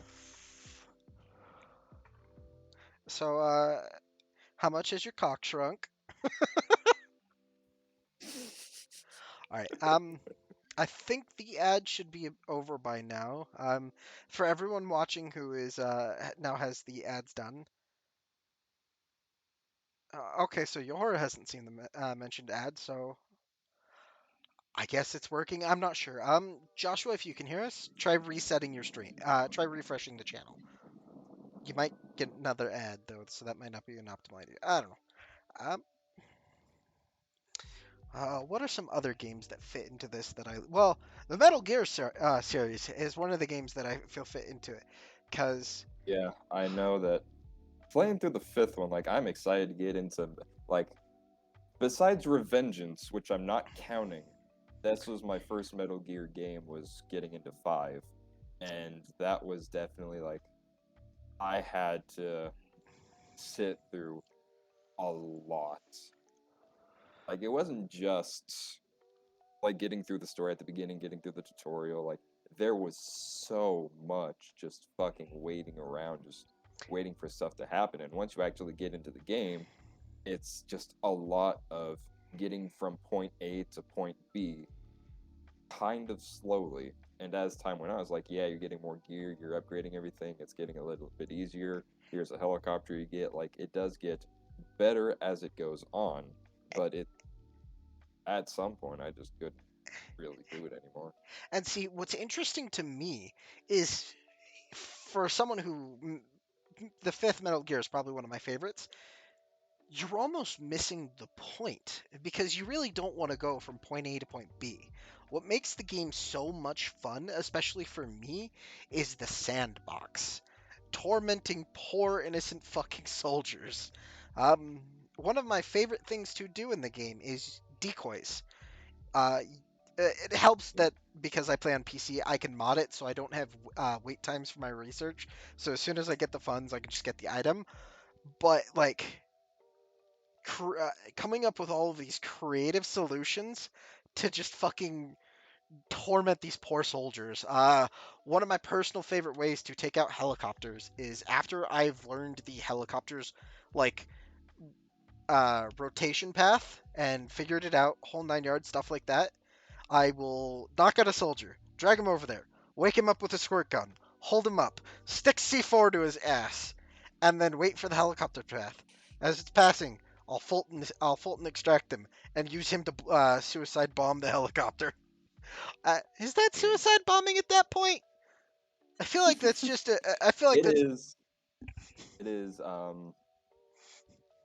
involuntary, but sure. or I will go through an entire base, knocking out every guard I can find, and using the maximum tranquilizer gun to basically keep them asleep. Yeah, Shaz, sounds like a war crime. Um,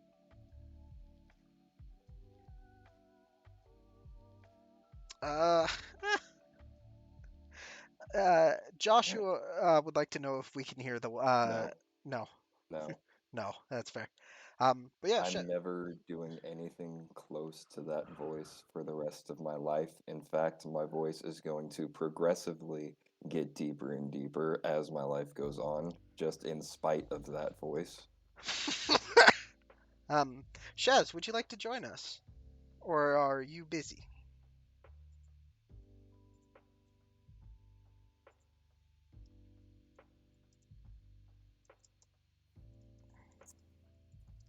We got about another half an hour or so of just dicking around. Well, yeah, we can go as long as we want. I'm perfectly fine with going for more than this, but I don't know if you have Yeah. work to do or um. Nah, Saturday should, I say in bold statement, should be a day when I rest, but there are times where I go insane and draw anyway. I mean, yeah, it's true. And Chaz, I have nothing meaningful to add to conversations. None of us do. We've just been bullshitting for the last hour and a half. Well, we've been discussing an overarching theme, but yeah, no, uh, We've been bullshitting with style. we've been bullshitting with style. But I appreciate you lurking. Um, let's see here. Going through my Steam library Um, list, seeing if there's a. oh, Oh, games that take a long time to get into. I got a good one, and this one I can rant about because, dear Lord, do I hate how fucking it had so much potential, and it's such hot garbage. all right. What? It is, it is Crossout. Uh, Have you the seen Crossout? the racing game? Crossout is a mixture of Mad Max and Banjo-Kazooie Nuts and Bolts. It is Y- a game where you can create war trucks out of scrap. All You right, I'm build it interested. piece by piece. It's not just like, here's the frame, here's the wheels. Like, you can literally build the frame, put the wheels wherever the fuck you want. It doesn't matter. You can put turning wheels on both sides of the car. You can give it 15 wheels if you goddamn want to. You're pretty much just taking scrap and just and just gluing it to the side of the vehicle. It doesn't fucking matter where you put shit on this. You can put guns on the top, on the side. You can put it underneath. You can't put it underneath. You can only put the frame underneath. But That sounds you can like some build this shit. fucking How like you've played nuts and bolts, right? Or yeah. at least seen That nuts and sounds like bolts. some Like you know, fucking 40K yeah, orc you know logic. how yeah, you know how building in nuts and bolts is, right? You build it like piece by piece, like here's this like Yeah, block, and then you can put the wheel on the yeah. block, and then like that's how you build shit, except with scrap. You get like a base vehicle that has like 11 power or some shit, and then you just start plastering shit to the side of it. Like the armor of your car is just fucking random sheet metal you found on the ground that you just glue to the side. And Kojang asks, do y'all know Warhammer? I do know quite a bit about Warhammer. I don't think Gina really knows anything about it. not a clue. Yeah. But yeah, with crossouts, you build from the fucking ground up. You can make it as small or big as you want. You can put wherever the fucking guns you want. Anywhere on this goddamn vehicle, you can put a gun on it and then put like 50 layers of sheet metal next to it.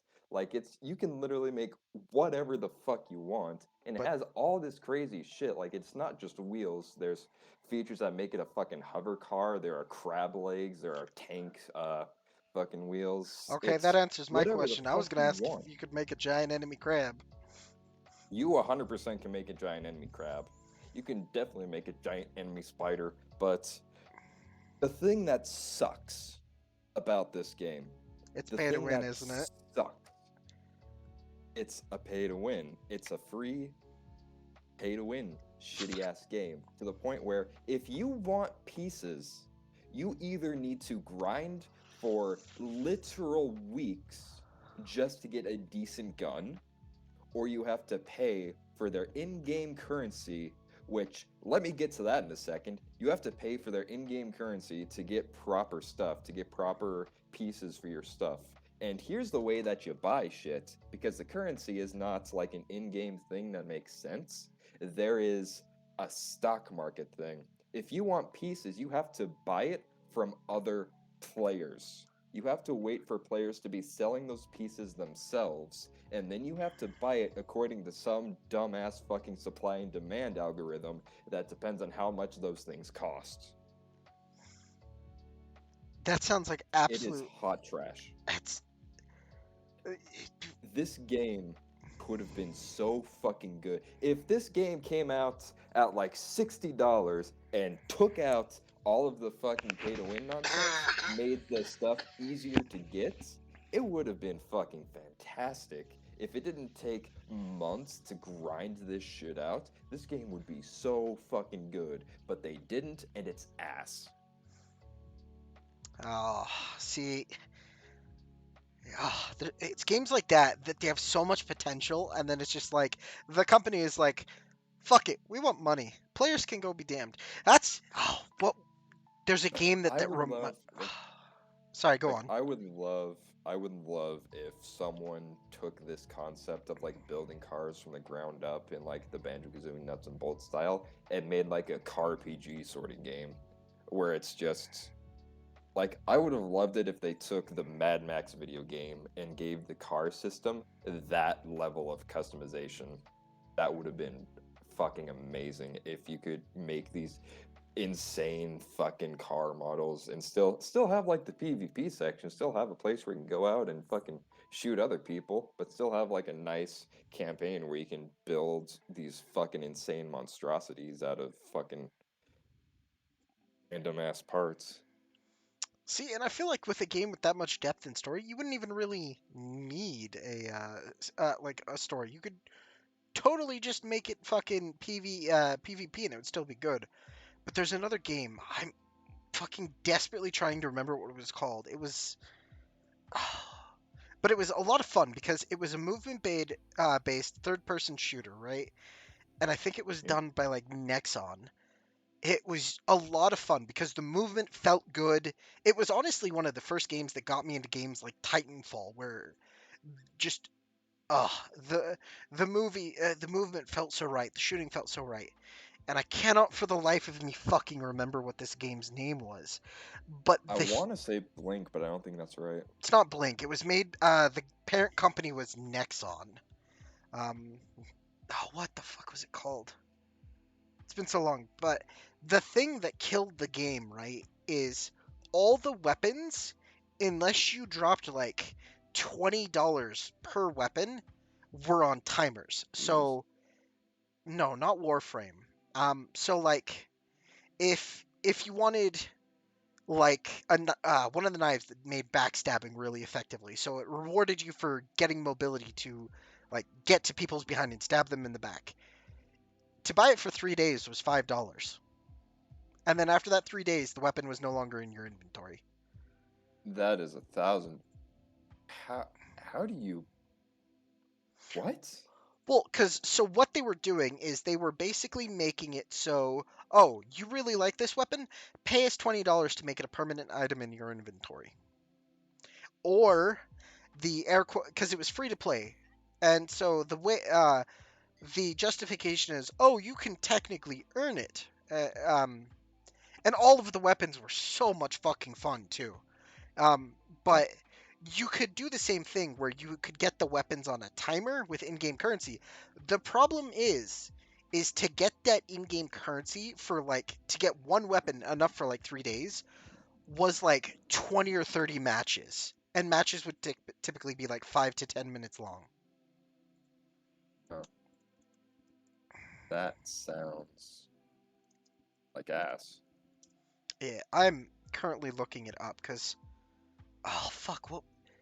Because like I said, It, the game's it can't be movement. a Counter-Strike game, could it? No, it wasn't a Counter Strike game. I'm looking through their games right now. I don't think it was Closers. Sorry, I'm looking through their huge list right now.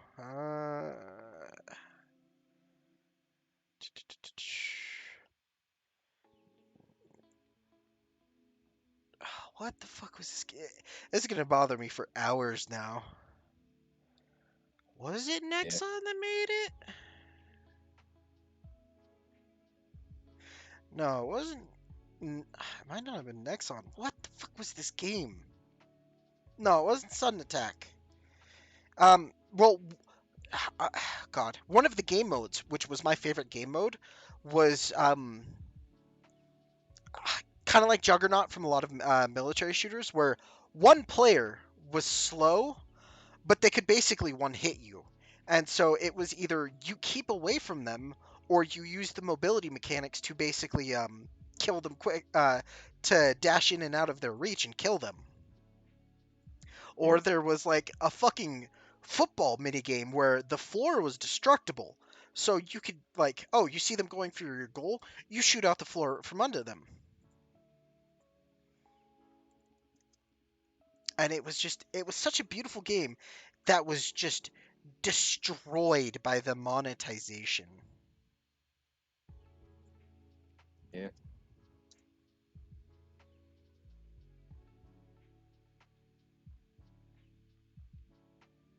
That does sound like I don't even know how you could. That's just ass. Yeah, and That is some Bethesda level microtransaction ass right there. yep, and I I hated it. think that's worse than Bethesda's actually. I would actually almost say, yeah, that's probably worse. Worse than, was it made by Area Games? Maybe. Let me go look through their stuff.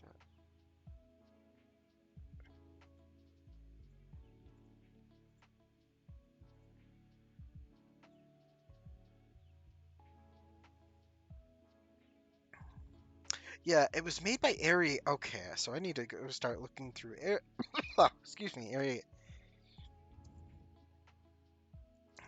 Sorry, I'm still. I will find this goddamn fucking game, because now it bothers me greatly that I don't remember its name.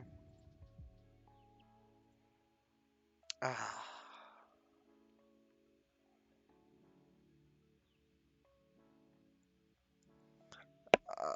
but I loved that game. It was one of the first games that I ever put like 100 hours into on fuck S4 League.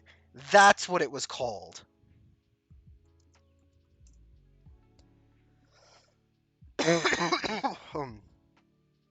and it was just so unique. And it's just they It looks like it would be like a jet set radio with guns. that's actually a good way to put it. This is the Cuz style it looks like.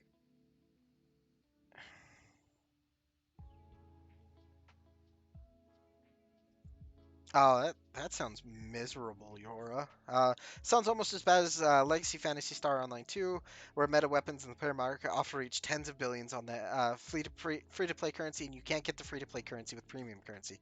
Yeah, but it was such a good movement shooter in so many ways, but then just the publishing company just murdered it in its sleep. Uh, and And then it closed down because it wasn't getting enough players. Because surprise, when you put a really shitty monetization into it, you don't get any more players. Yeah, Ugh. Now I'm sad. absolute garbage. Uh, any, let's see here. Going back through my Steam list, what other games fit the bill of what we were talking about, of the overall theme? Because there's definitely a lot of them, and there's just sorry, my brain is going back to the S4 League, and it's just like I'm so sad that that's just the way it had to go. But Dead by Daylight, there's a game, another game that takes a huge investment into it, and I absolutely hate the devs. Because here's the thing, Dead by Daylight used to be a really good game, but it took a thank you Drawble RG. I'm assuming that's Drawble for the follow. But Dead by Daylight, when it first came out, it was a really good asymmetrical game. You have four survivors and one killer, and it was basically hide and seek. Except when you got found, you got put on a meat hook. Really popular game.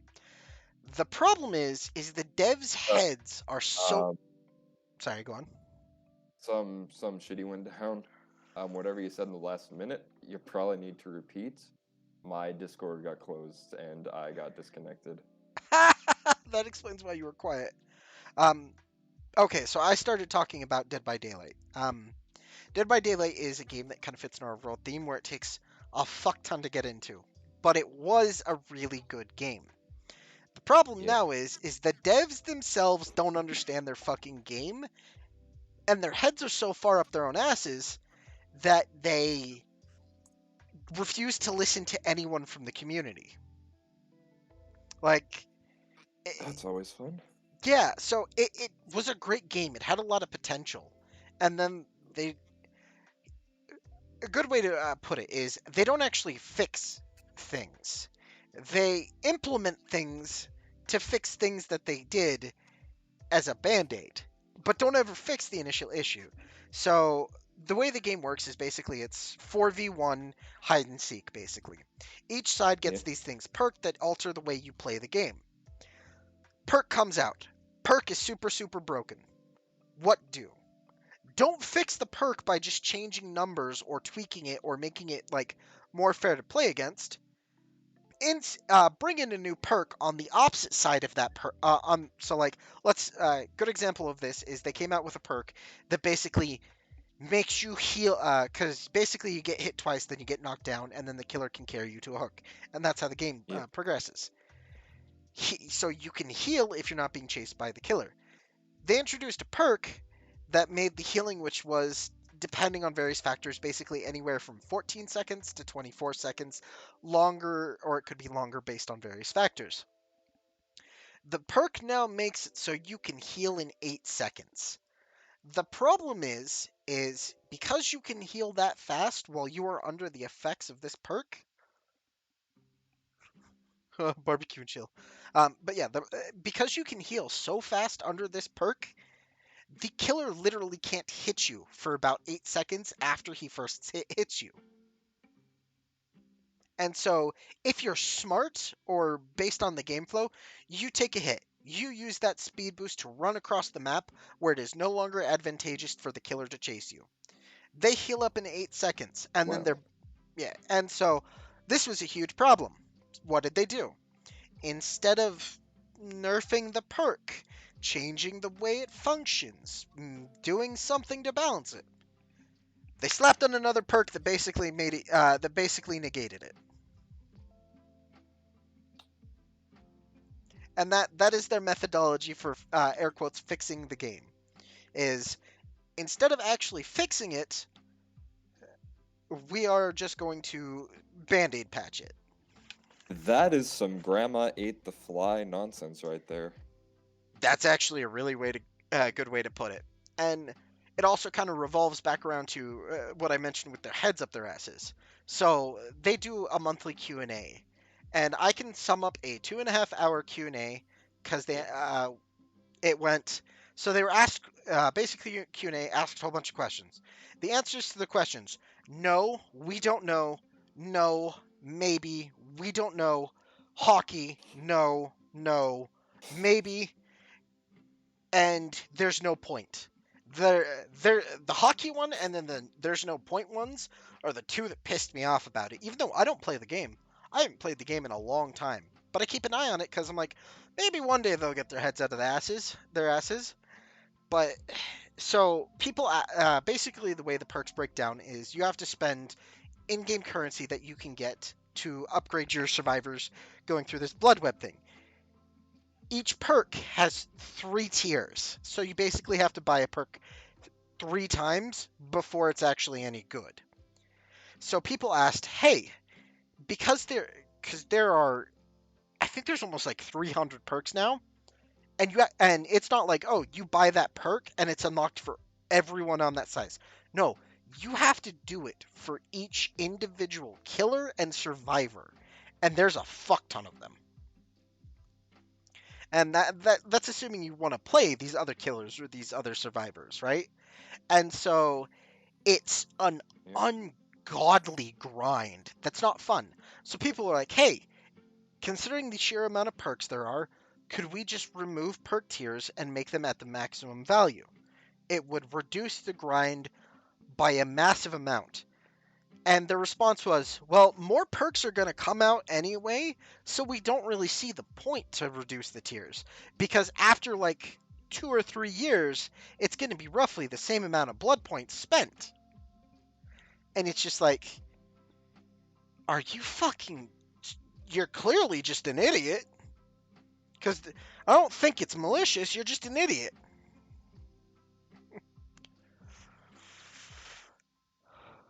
Which sucks Yeah, because that's a bit. I loved DBD when it first came out. I played Trapper, I played Hunt, so many of these killers because it just felt good. And now it's just like either I sweat and I don't have fun because it's just sweating and it's really gameplay, or I don't and I just get my shit rocked. Yeah. Yeah.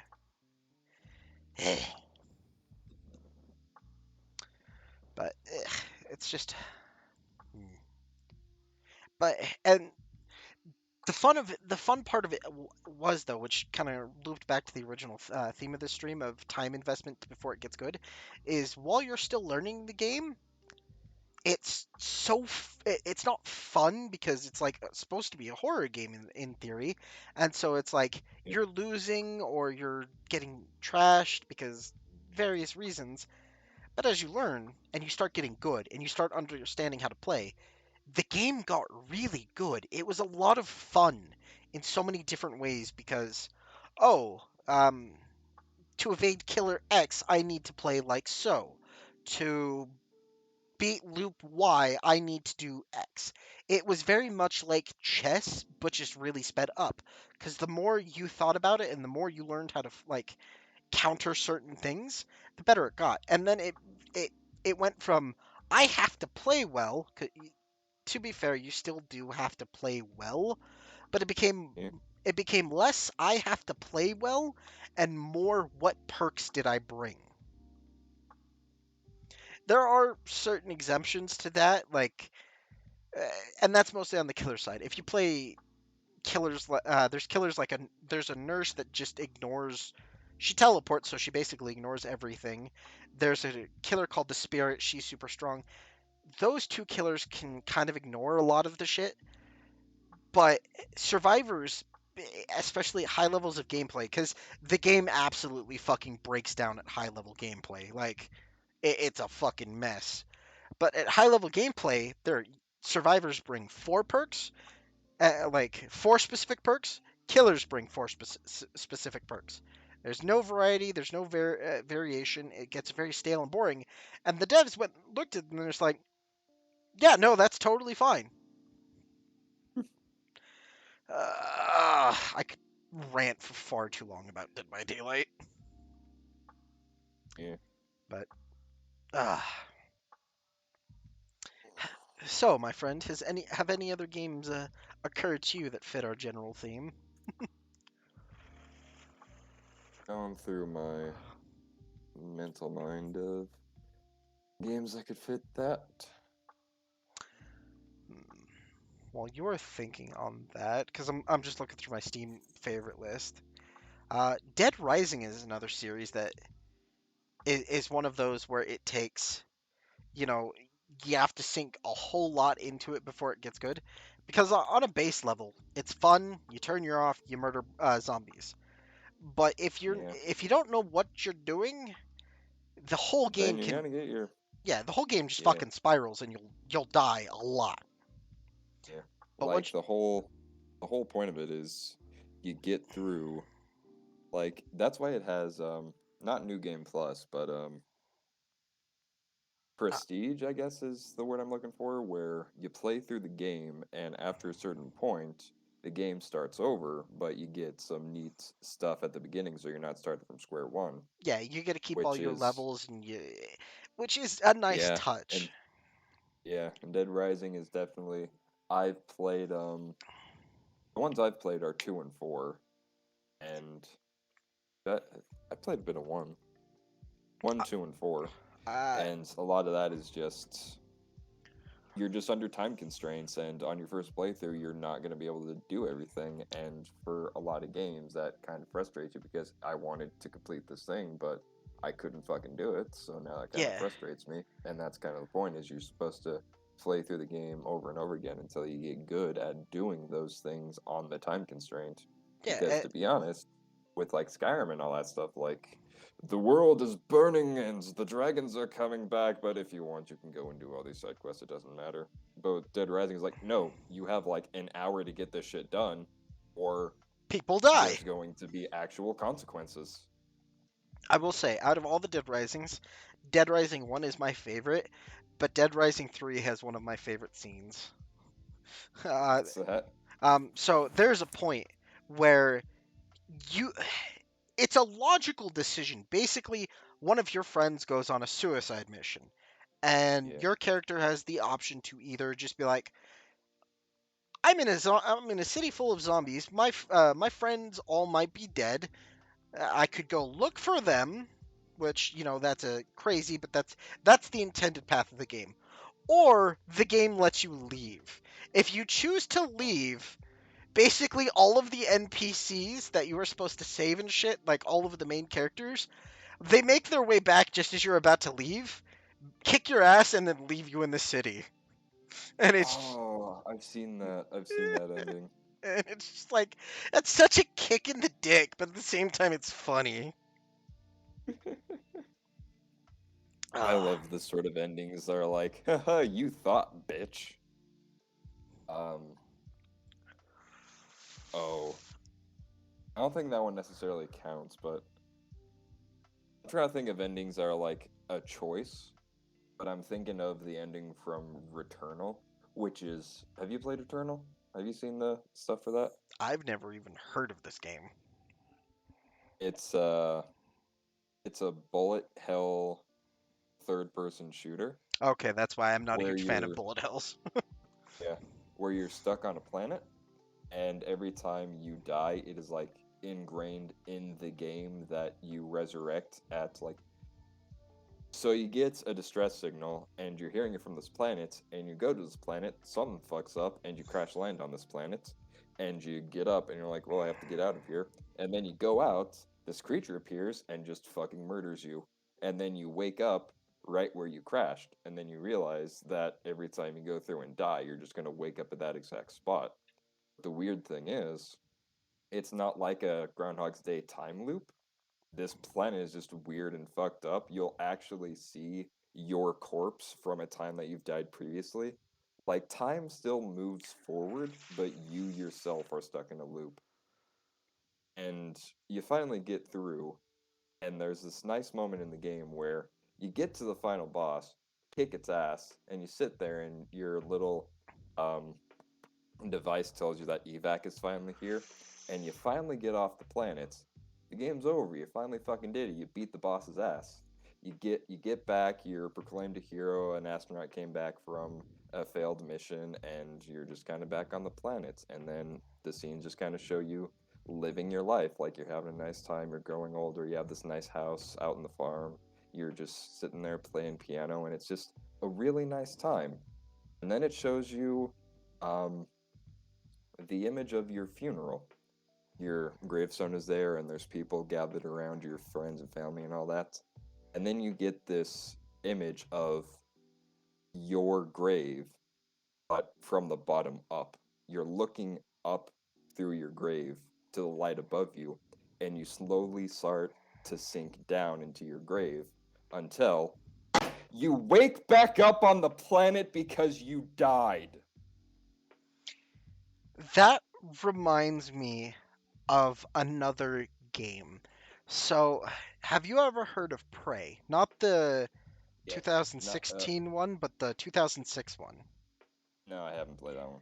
Okay, so it was a fantastic game. It's probably one of my favorite game.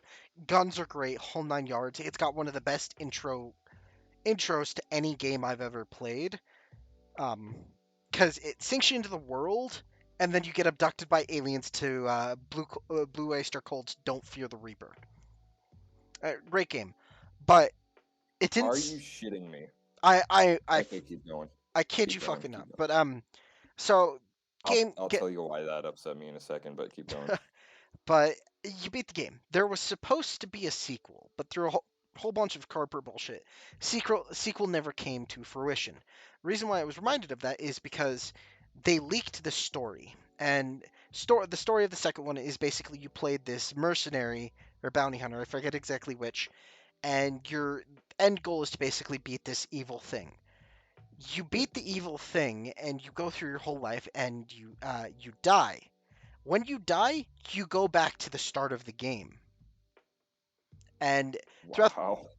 throughout the story, it's revealed because every time you die, basically the reason why your character never stays dead is he has this belt that takes him back in time, and he remembers everything, and whole nine yards. And it was such a fascinating idea, and I'm so sad they scrapped it. Which, don't get me wrong, the 2016 Prey was a great game. I liked it, but I just wish they came out with that one as well. Uh, So I wanna let you know why I freaked out when you said some stuff. Blue Oyster So you Cult. said that yeah, Blue Oyster Cult was a motif of Prey. Blue Oyster Cult is a motif of Returnal. That's interesting. Like it is a full on like that is the theme of the game. Like there is literally a point where you're fighting a boss who's playing a piano and the notes of Blue Oyster Cult are being played. That's actually really interesting. I want mm, I watched a video on like the story and what it means and I how much Because what I told you was like mid-game spoilers. How much do you care when you're I talking about this? I don't care. I'm not a fan of bullet hell, so go fucking wild. All right. So basically, the plane, the spaceship that you crash onto the planet is named Helios, and you're just this woman astronaut who crash landed on this planet just trying to survive, and she finally gets home and then dies and is back on the planet, which does something kind of cool. Like once you die and go back to the planet, everything has like grown over and aged because, like I said earlier, the planet keeps going, but you're stuck in a loop. So you're going through and fighting all these guys, and you keep hearing the motif of Blue Oyster Cult. And the big thing about this is you get flashbacks of like your house from where you lived. And one thing that happened to you was something happened and you drove your car off of a bridge with your son named Helios in the back seat. And your son drowns in the car while you managed to escape and get out. Like you tried to save him, but you just couldn't do it, and you managed to escape, but you drowned your son. And the song that was playing on the radio as you crashed your car was Blue Oyster Cult, and that's why it's a big motif in this game, is because it's more of a metaphor of you going through this horrible post-traumatic stress disorder, just more or less reliving the moment of you killing your son in this weird ass metaphor of an alien planet. That sounds like some Silent Hell level bullshit or Silent Hill level bullshit. Yeah, yeah. Uh, I love shit like that. it's good shit. Let's see. Look at So yeah, back to we keep well, getting off track, but that's it's not even really getting off track because it's still kind of coming into the overall theme of just games that are hard to get into, but once you get into, they're so desperately good. yeah. Another Oh, um, keep going. You got some? oh, I was rambling on. I'll let you series talk. that I find endlessly endearing. One of my favorites, but it definitely fits into the. It's really hard to get into is the Yakuza series. Yeah, Because if you don't know anything about the series and you're just going into it, you're just like, oh, this is a generic. Well, I can't even say generic. This is just basically a beat 'em up, Yakuza whole nine yards. And I know yeah, people who are like, Yakuza was terrible. It's just a linear point A to point B. There's nothing to really do. You just go beat people up. And I'm like, you, you missed so much you don't even know. Yakuza is the ultimate fucking about simulator. yeah. That is do the side quests, you dumb fuck, sort of thing.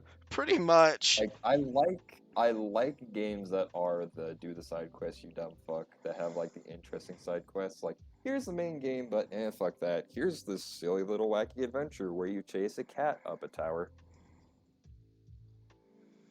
I I'm so in Yakuza, one of my favorite side stories is in Yakuza 0, and it's basically like RC car racing. I got curious because there's a car in the game that is 10 million yen, and it's basically the best racing car you can get. And it's, mind you, it's not like an actual car, it's just a tiny ass little RC car that's like maybe 4 or 5 inches long, right? I in the game, because I just went and did a quick calculation, I spent $86,000 on that car.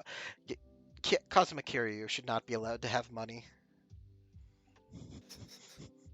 Ooh, But it's one of those games because I've heard a lot of people that are like, yeah, I just don't care for Yakuza because the intros are boring, the story's kind of generic, and I'm like, play it, get into it, stop just doing the main story, go look at other places, please.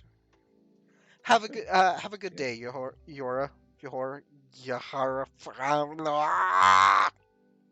Gonna have a fucking stroke pronouncing people's names. But it's one of those endlessly endearing games to me. which Yeah. actually, Trying to ah, think of games that I can think of that are like the point is to do the side quests. Like you're missing a lot of the game if you're not doing the side quests. Um, hmm. See, I can't honest. oh, Go no, I on. got it. Never mind. What do you got? Oh, I was gonna say, I honestly can't think of a lot of games that are like that where the main story is kind of not the point. While it's there and it's good, it's the side quests and the fucking about you want to do. Yeah. Like I know, I on the fence about this, but Breath of the Wild is kind of like that because the main quest is literally just, all right, go kill Ganon. And that's basically the main quest. Yeah, and And everything else is more or less optional. and you can go do. I think what the world record right now is like what 5 minutes Some shit like that.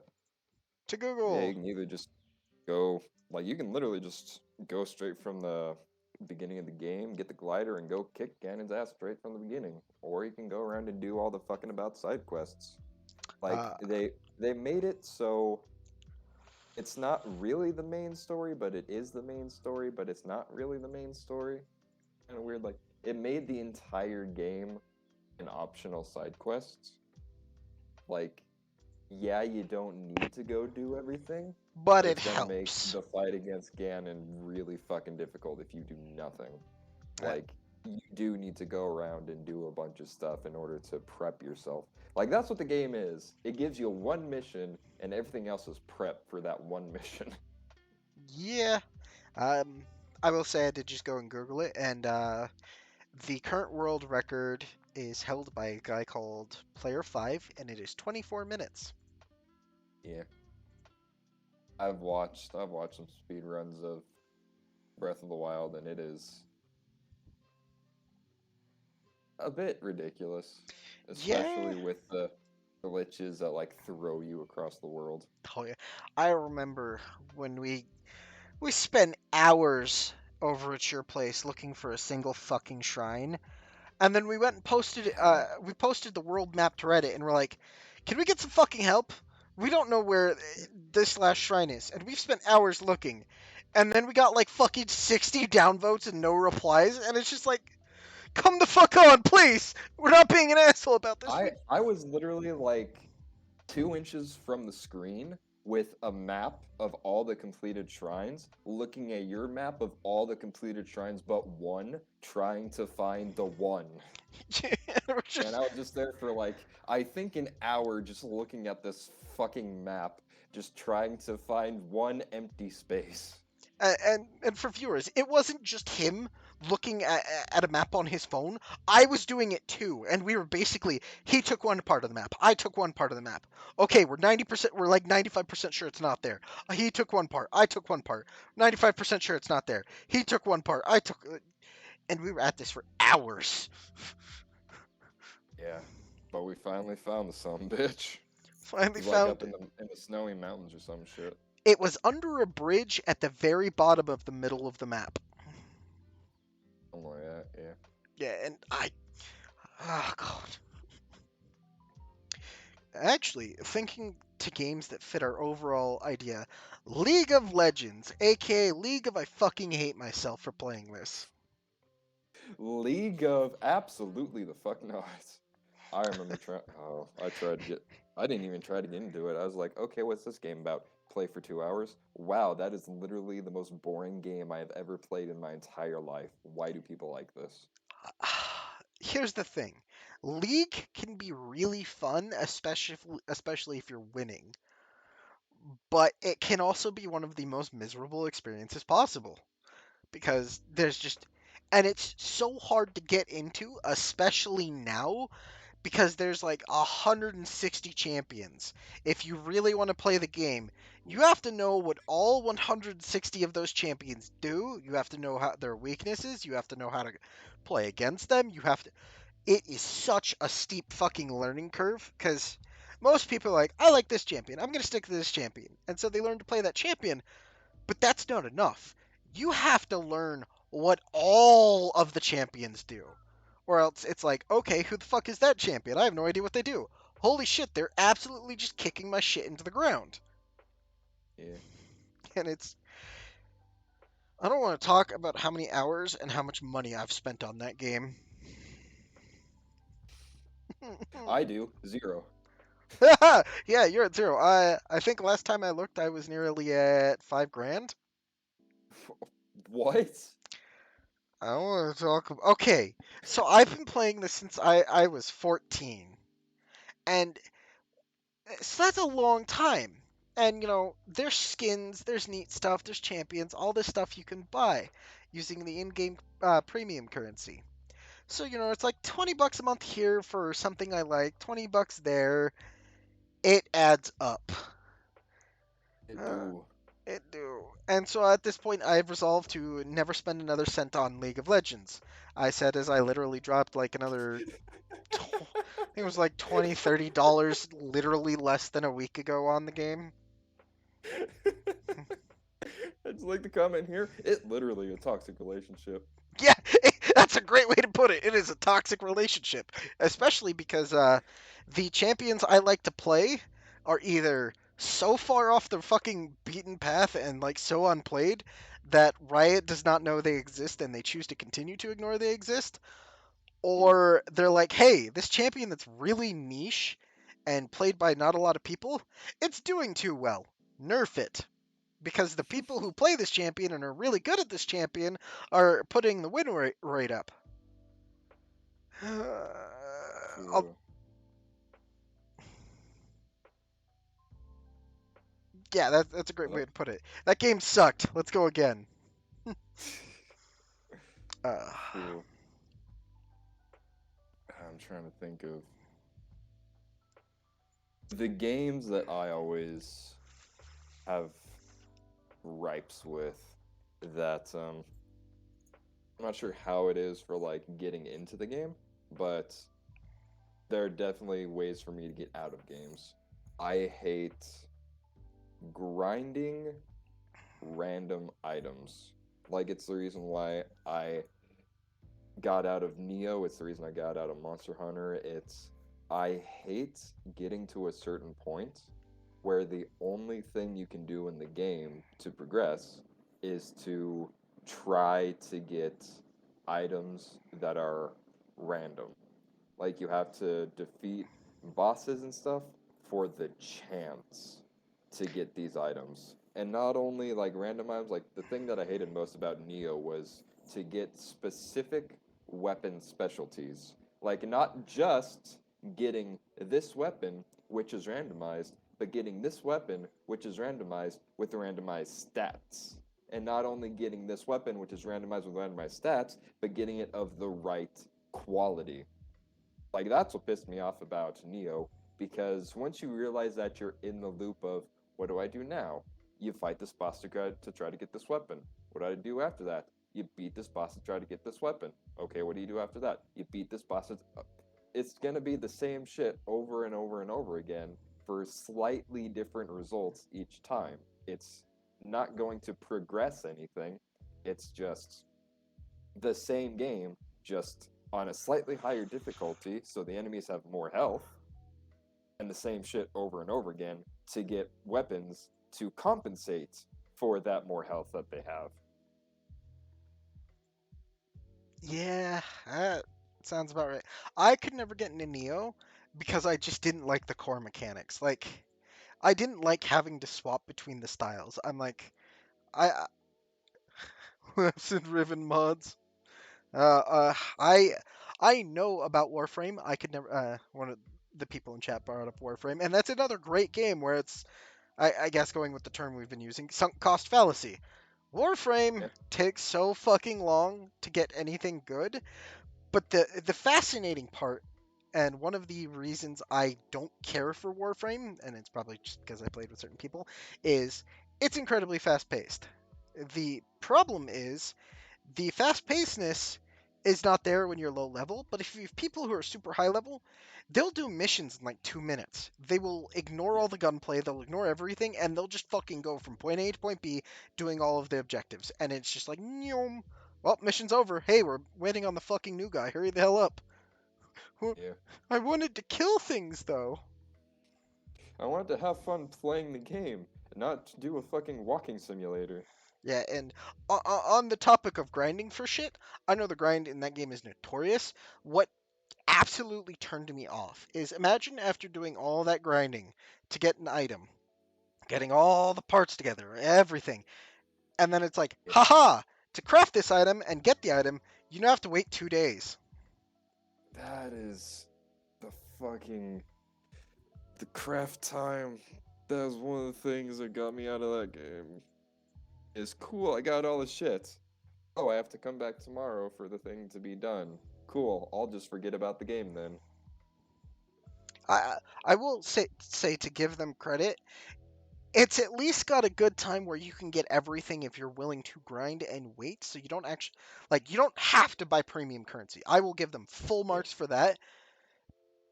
But Jesus fucking Christ, remove the goddamn weapon timers and I might actually play the fucking game because I spent like no joke 8 hours grinding to get all of this fucking shit for parts I wanted. Because a friend was like, "Hey, get me these parts. I'll make you the weapon you want and give it to you." Okay, cool. Yeah. Because it was a weapon that seemed interesting. And so I spent all this time grinding for the item. Spent all this time. Give him all the things. He's like, cool. I'll see you in like 2 or 3 days. What do you mean 2 or 3 days? Yeah, the item's crafting right now and it takes like 2 days to finish. Are you fucking kidding me? I spent 8 hours trying to get the goddamn thing and now I have to wait? I remember when games used to be just fun. Yeah, now it's like, it's gotta be, Like, oh, I can't 100% say that because literally the first games were nothing but microtransaction machines. You pay a quarter to play the game for 2 minutes and then die. and now Like that's we've come literally how back. games started. And now we've come all the way back around to that. Time is but a circle. Time is but a circle, and EA is the fucking holder of that. Time is made out of circles. Why do you think clocks are round?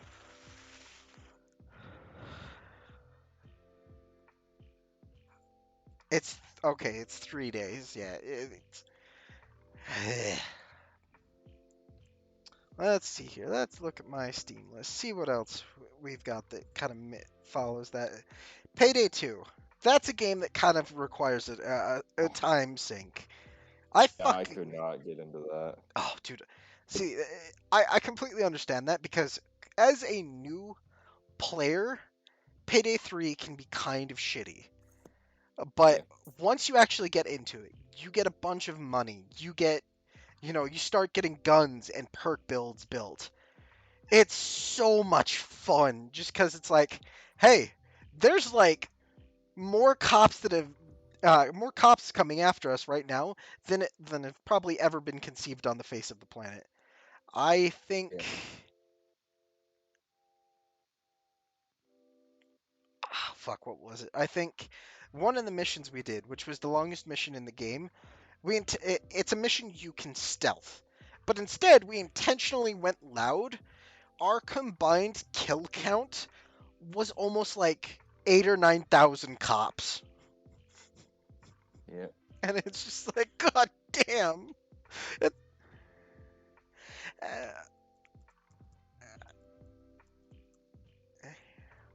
yeah. I think one of my biggest gripes with these sort of things is if you have people to play these games with, they are um, a lot easier to get into if you have people who are also slogging through the beginning and slowly getting better at it. oh, For solo people 100%. or people who just hop on to online with just random ass people who they don't know, that is like me, I'm a much bigger fan of either single player games or couch co-op games. I am not an online person. I do not enjoy playing online games with randos. I would much prefer to either play a game by myself or play couch co-op with friends. I cannot do online.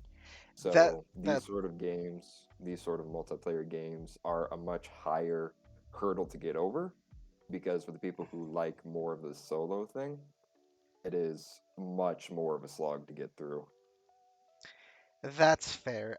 Another game that definitely fits into the theme of holy shit, it's such a time investment, but it's well worth it. There is a I don't even think I doubt anyone in this chat has probably heard of it aside from myself, but it's called Hobo Tough Life.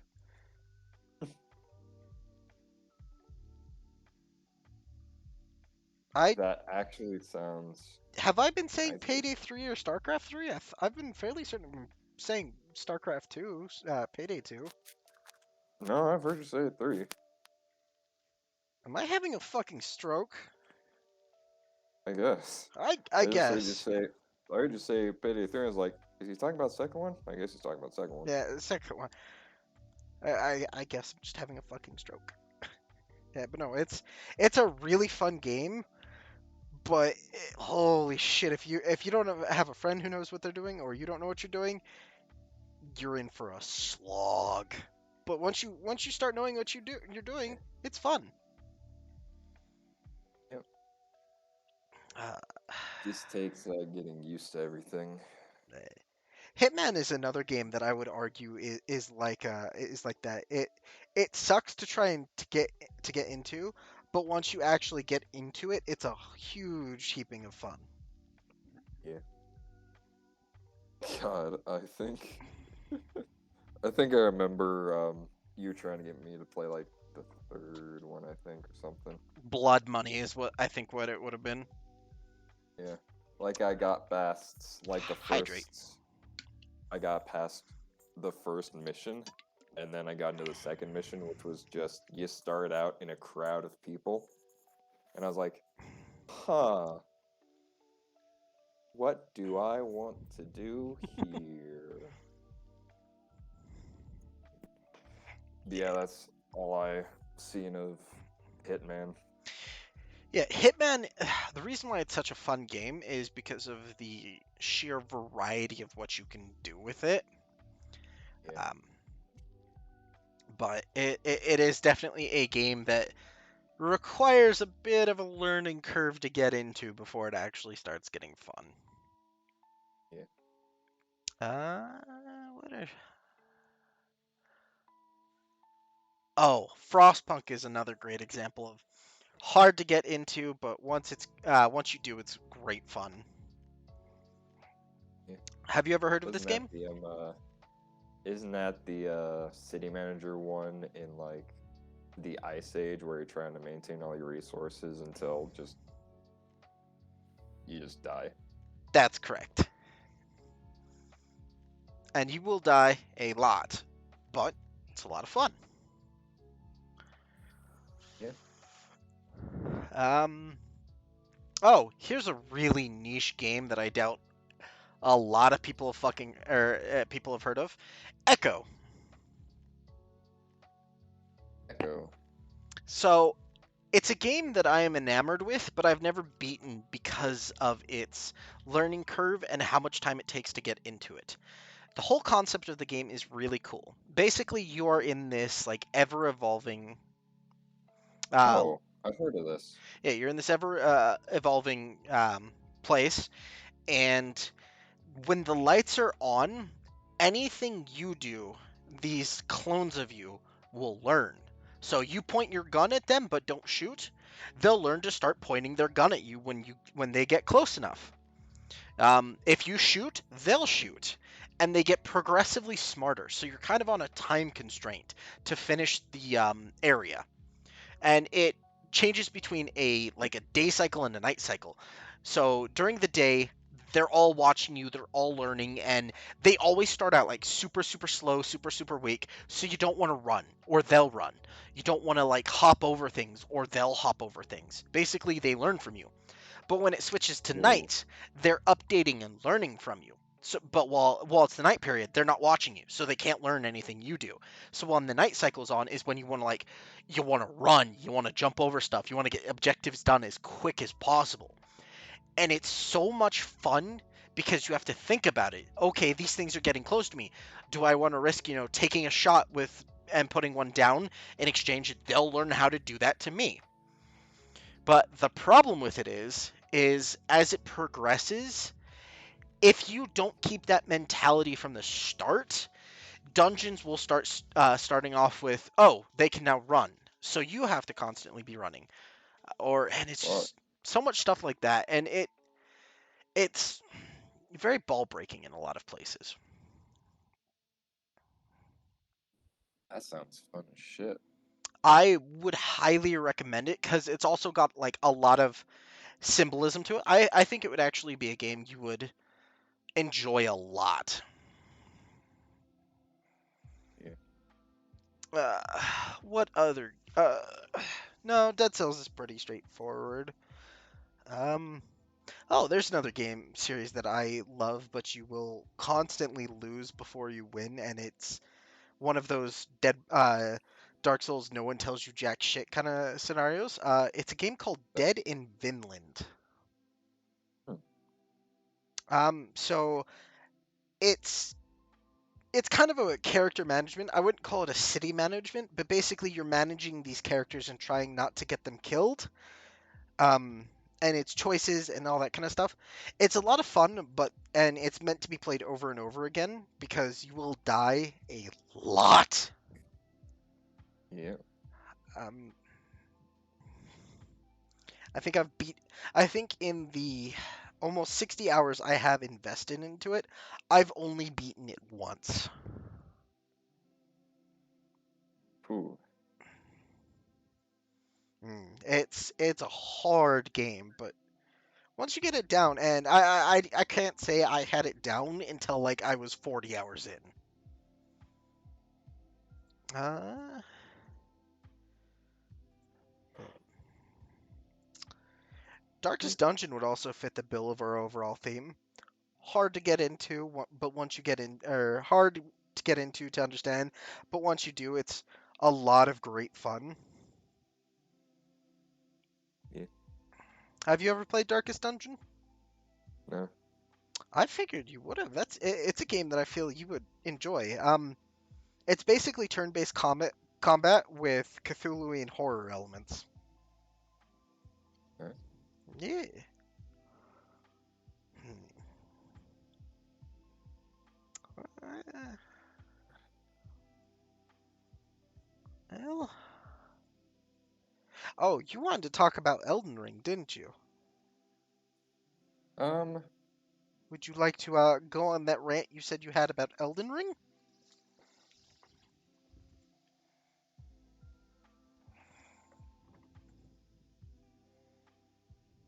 No, I feel like I don't have much to say about it more than speculation. That's Like fine. from what I've seen of it, it looks absolutely fantastic. Seeing all of the gameplay from the server tests and everything, seeing how it looks like just straight up looks like a hodgepodge of all the previous games from not even like since Demon Souls, like from the fucking beginnings, like Kingsfield and all that shit. Like they went straight from Kingsfield to Sekiro and just took all those games and mashed them into this fucking hodgepodge mess. I And it really hope looks there's Bloodborne amazing. elements. It does seem like there will be a bit of Bloodborne elements in there. It does seem it's not gonna have like the Victorian Lovecraftian horror theme that Bloodborne have had, Yeah, but it will have some. It's definitely sticking more to the medieval like Dark Souls sort of stuff, Dark Souls, Demon Souls nonsense. yeah, that's what I've heard. But I'm sure there will be like some little bit of DNA of Bloodborne in there here and there, like in some enemies or weapons or something. I But it, I would love if there were trick weapons. trick weapons would be they would be amazing. I'm not looking at how the game is playing. I'm not sure if there will be. There might be not weapon arts, whatever the new thing is, like the equipable weapon arts. Like there might be something like that that can transform a weapon. Like that'd be pretty cool to see. Yeah. And the thing that I'm freaking most out, the thing that I'm freaking out most about is the reintroduction of power stance from the second one. Like that, like if that was the Oh. only feature, if they straight up said, it's Dark Souls 3, but it has power stance to it, I would fucking buy that game. Like I if it was just straight up, it's just Dark Souls, but we added power stance, I would buy the shit out of that. I am all on board for power stance. Give me power stance, please and thank you. Yeah. And just like my favorite thing about all of the Dark Souls and Bloodborne and not Sekiro because um I always liked the build mechanic of all the Dark Souls games. Like you could restart the game and play it differently each and every time just by reallocating your stats, by using different armor, by using different weapons. Like you could be different characters basically each and every time you play these games. And one of my favorite things to do every now and again is to boot up the game and be like, all right, let me just pick a random enemy from the game. Like, I've beaten the game as one of the starting hollows by just using their equipment, just their armor, their weapons, and just beating the game just with that stuff. Like, I like to do cosplay souls, where I just choose a random enemy and be like, all right, I'm going to beat the game as one of the farmers from the undead settlement and only use a pitchfork. And I Fashion fucking got through the souls. DLC with that. And I got through the fucking DLC with that. That's one of the funner things about Dark. No, my drink. Fuck. Yeah. Fashion Souls is 100% one of the high points of the games is just the sheer amount of just changing how your character looks. Some good shit. It's good shit. Uh, And have you fucking seen screenshots of the character creation? Your characters no longer look like disformed clay figures. It's actually looking good. oh, thank God. I can stop The being beef character, jerky. the character creation actually looks good. I would hope Like, let me so. It's taken them how many games to make it good? a few, but Oh, I love watching Yifma break Soulsborns. I love Yumfa. Like, I am so looking forward to the dumbass videos he pulls out of Oh, this shit. I But yeah, cannot wait. let me send this shit to you. Uh, Um, this is a comparison of the basic model from Elden Ring compared to Dark Souls 3. I'm waiting. Threw it in the general. General. Holy shit! Like they made this shit look good. They're making the fucking PS5 work its ass off. Although, Yeah, not that PS5s exist as we all know. yeah, no. I'm also gonna send you this video that I seen that really highlights how good this shit looks. Like we're gonna I'll look over it after the stream because Yeah. it's gonna be dumb, like looking at a 5 minute thing that no one else has seen and be like, ooh, ah. Ooh. Let's see here. But yeah, it's just some good shit. Good shit. Good soup. I am 100% looking forward to one of my playthroughs is 100% going to be a JoJo cosplay and just using the summonables. God, oh, you better be listening to Fighting Gold throughout the entire thing, or I will punish you. No, fuck that. Jotaro's theme. Yeah, it's fair, but come on, Fighting Golden Wind is Gold or good. Gold Wind? Ah. Golden Wind theme is pretty good. You know what? I wish they would make an actual like game of where you got to create your own character in the whole 9 yards. Soul Eater.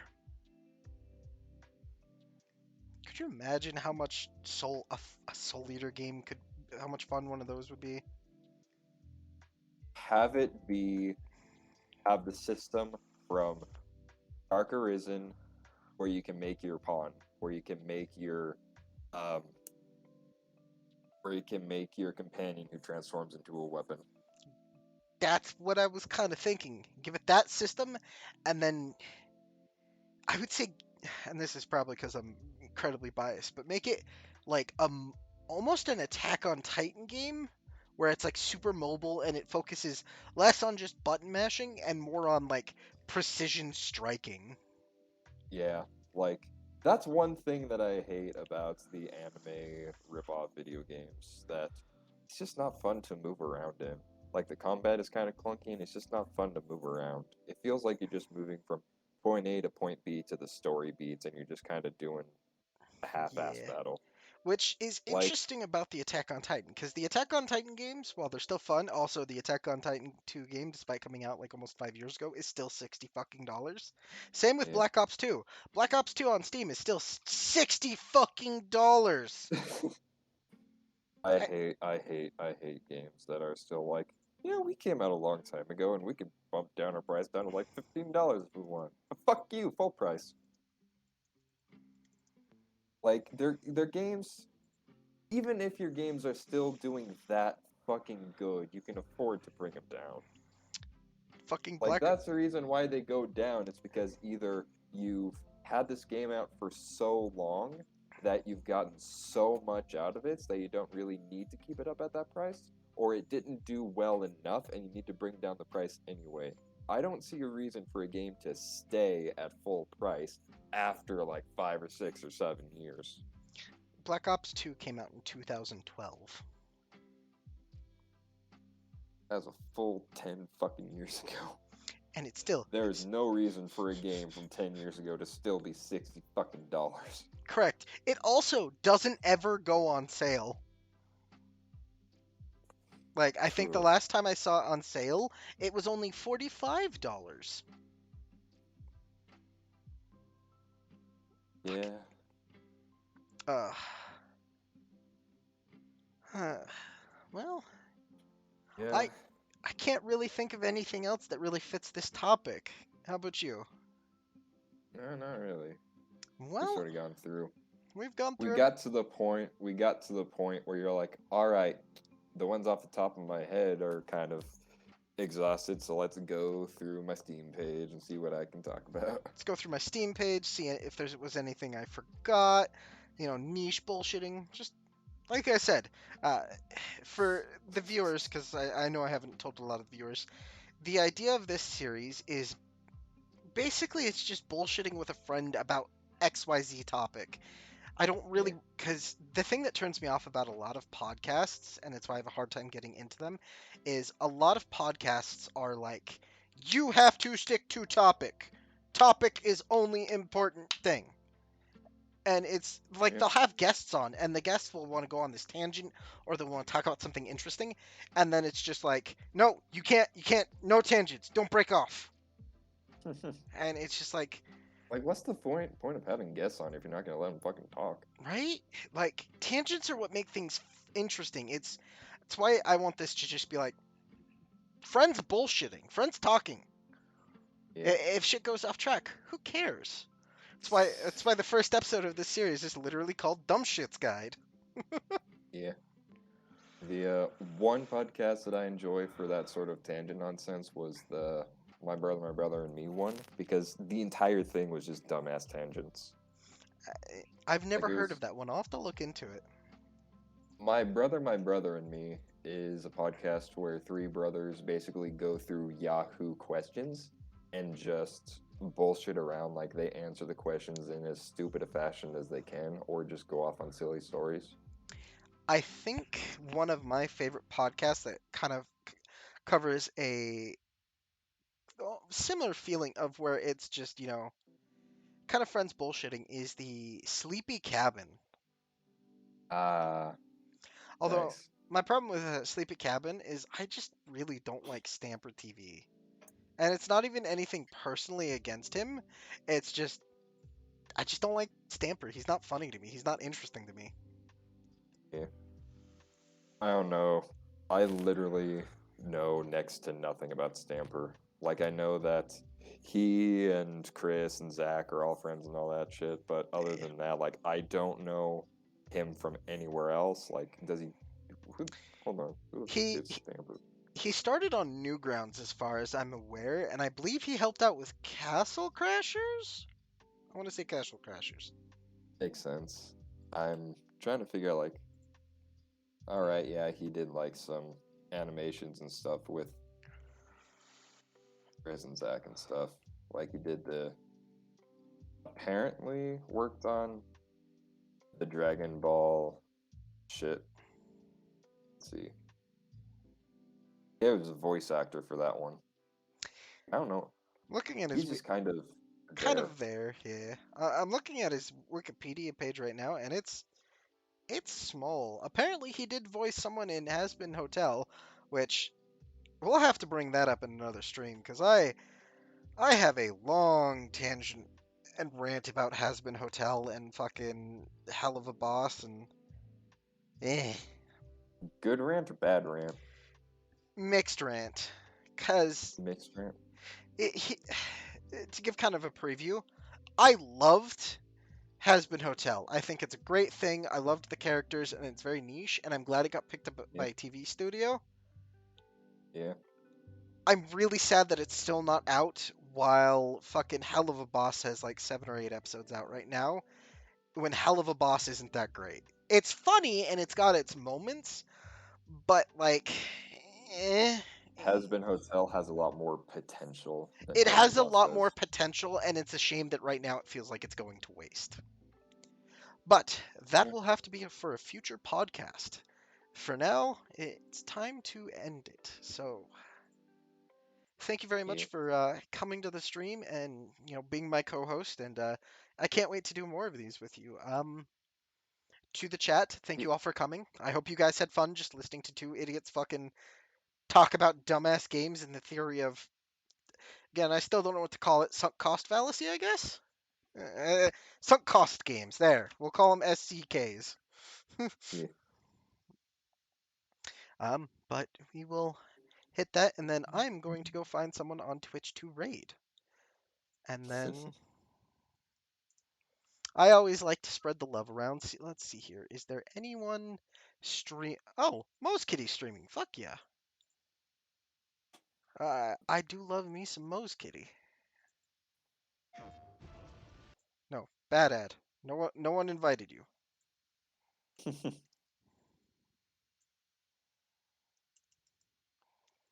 All right. And raid. But yeah, thanks for coming. Have a nice night, everyone. And Josh's final comments was, "You're not idiots, and games are not stupid." Yeah, All right. Well, we've yeah, swapped over to the raid, so nice. I need to go piss like a fucking racehorse. So Yeah. I will catch you later, my friend. Check out that Elden Ring video first, real quick. All right, let me go take a piss first, because I've had to Yeah, piss let's for do like that. Yeah, 20 minutes. yeah. Go take a piss.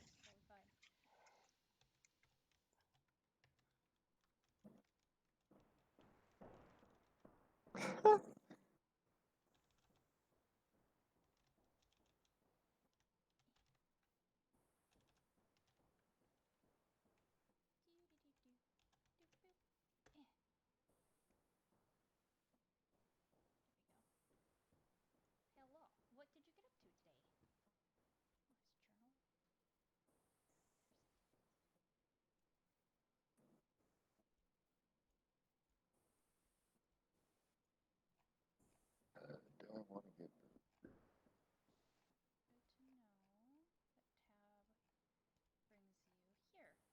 I'm out of fruit.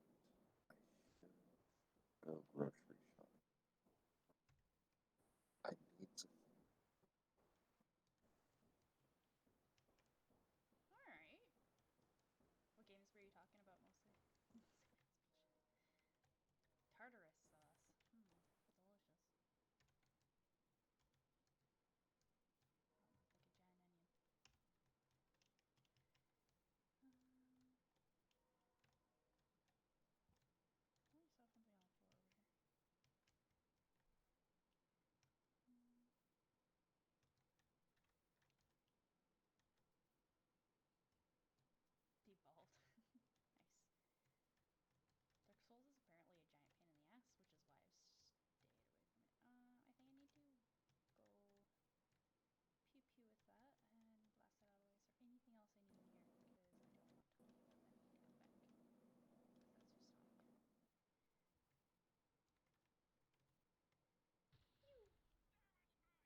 from being revived after an extended hibernation, your brain processes time differently.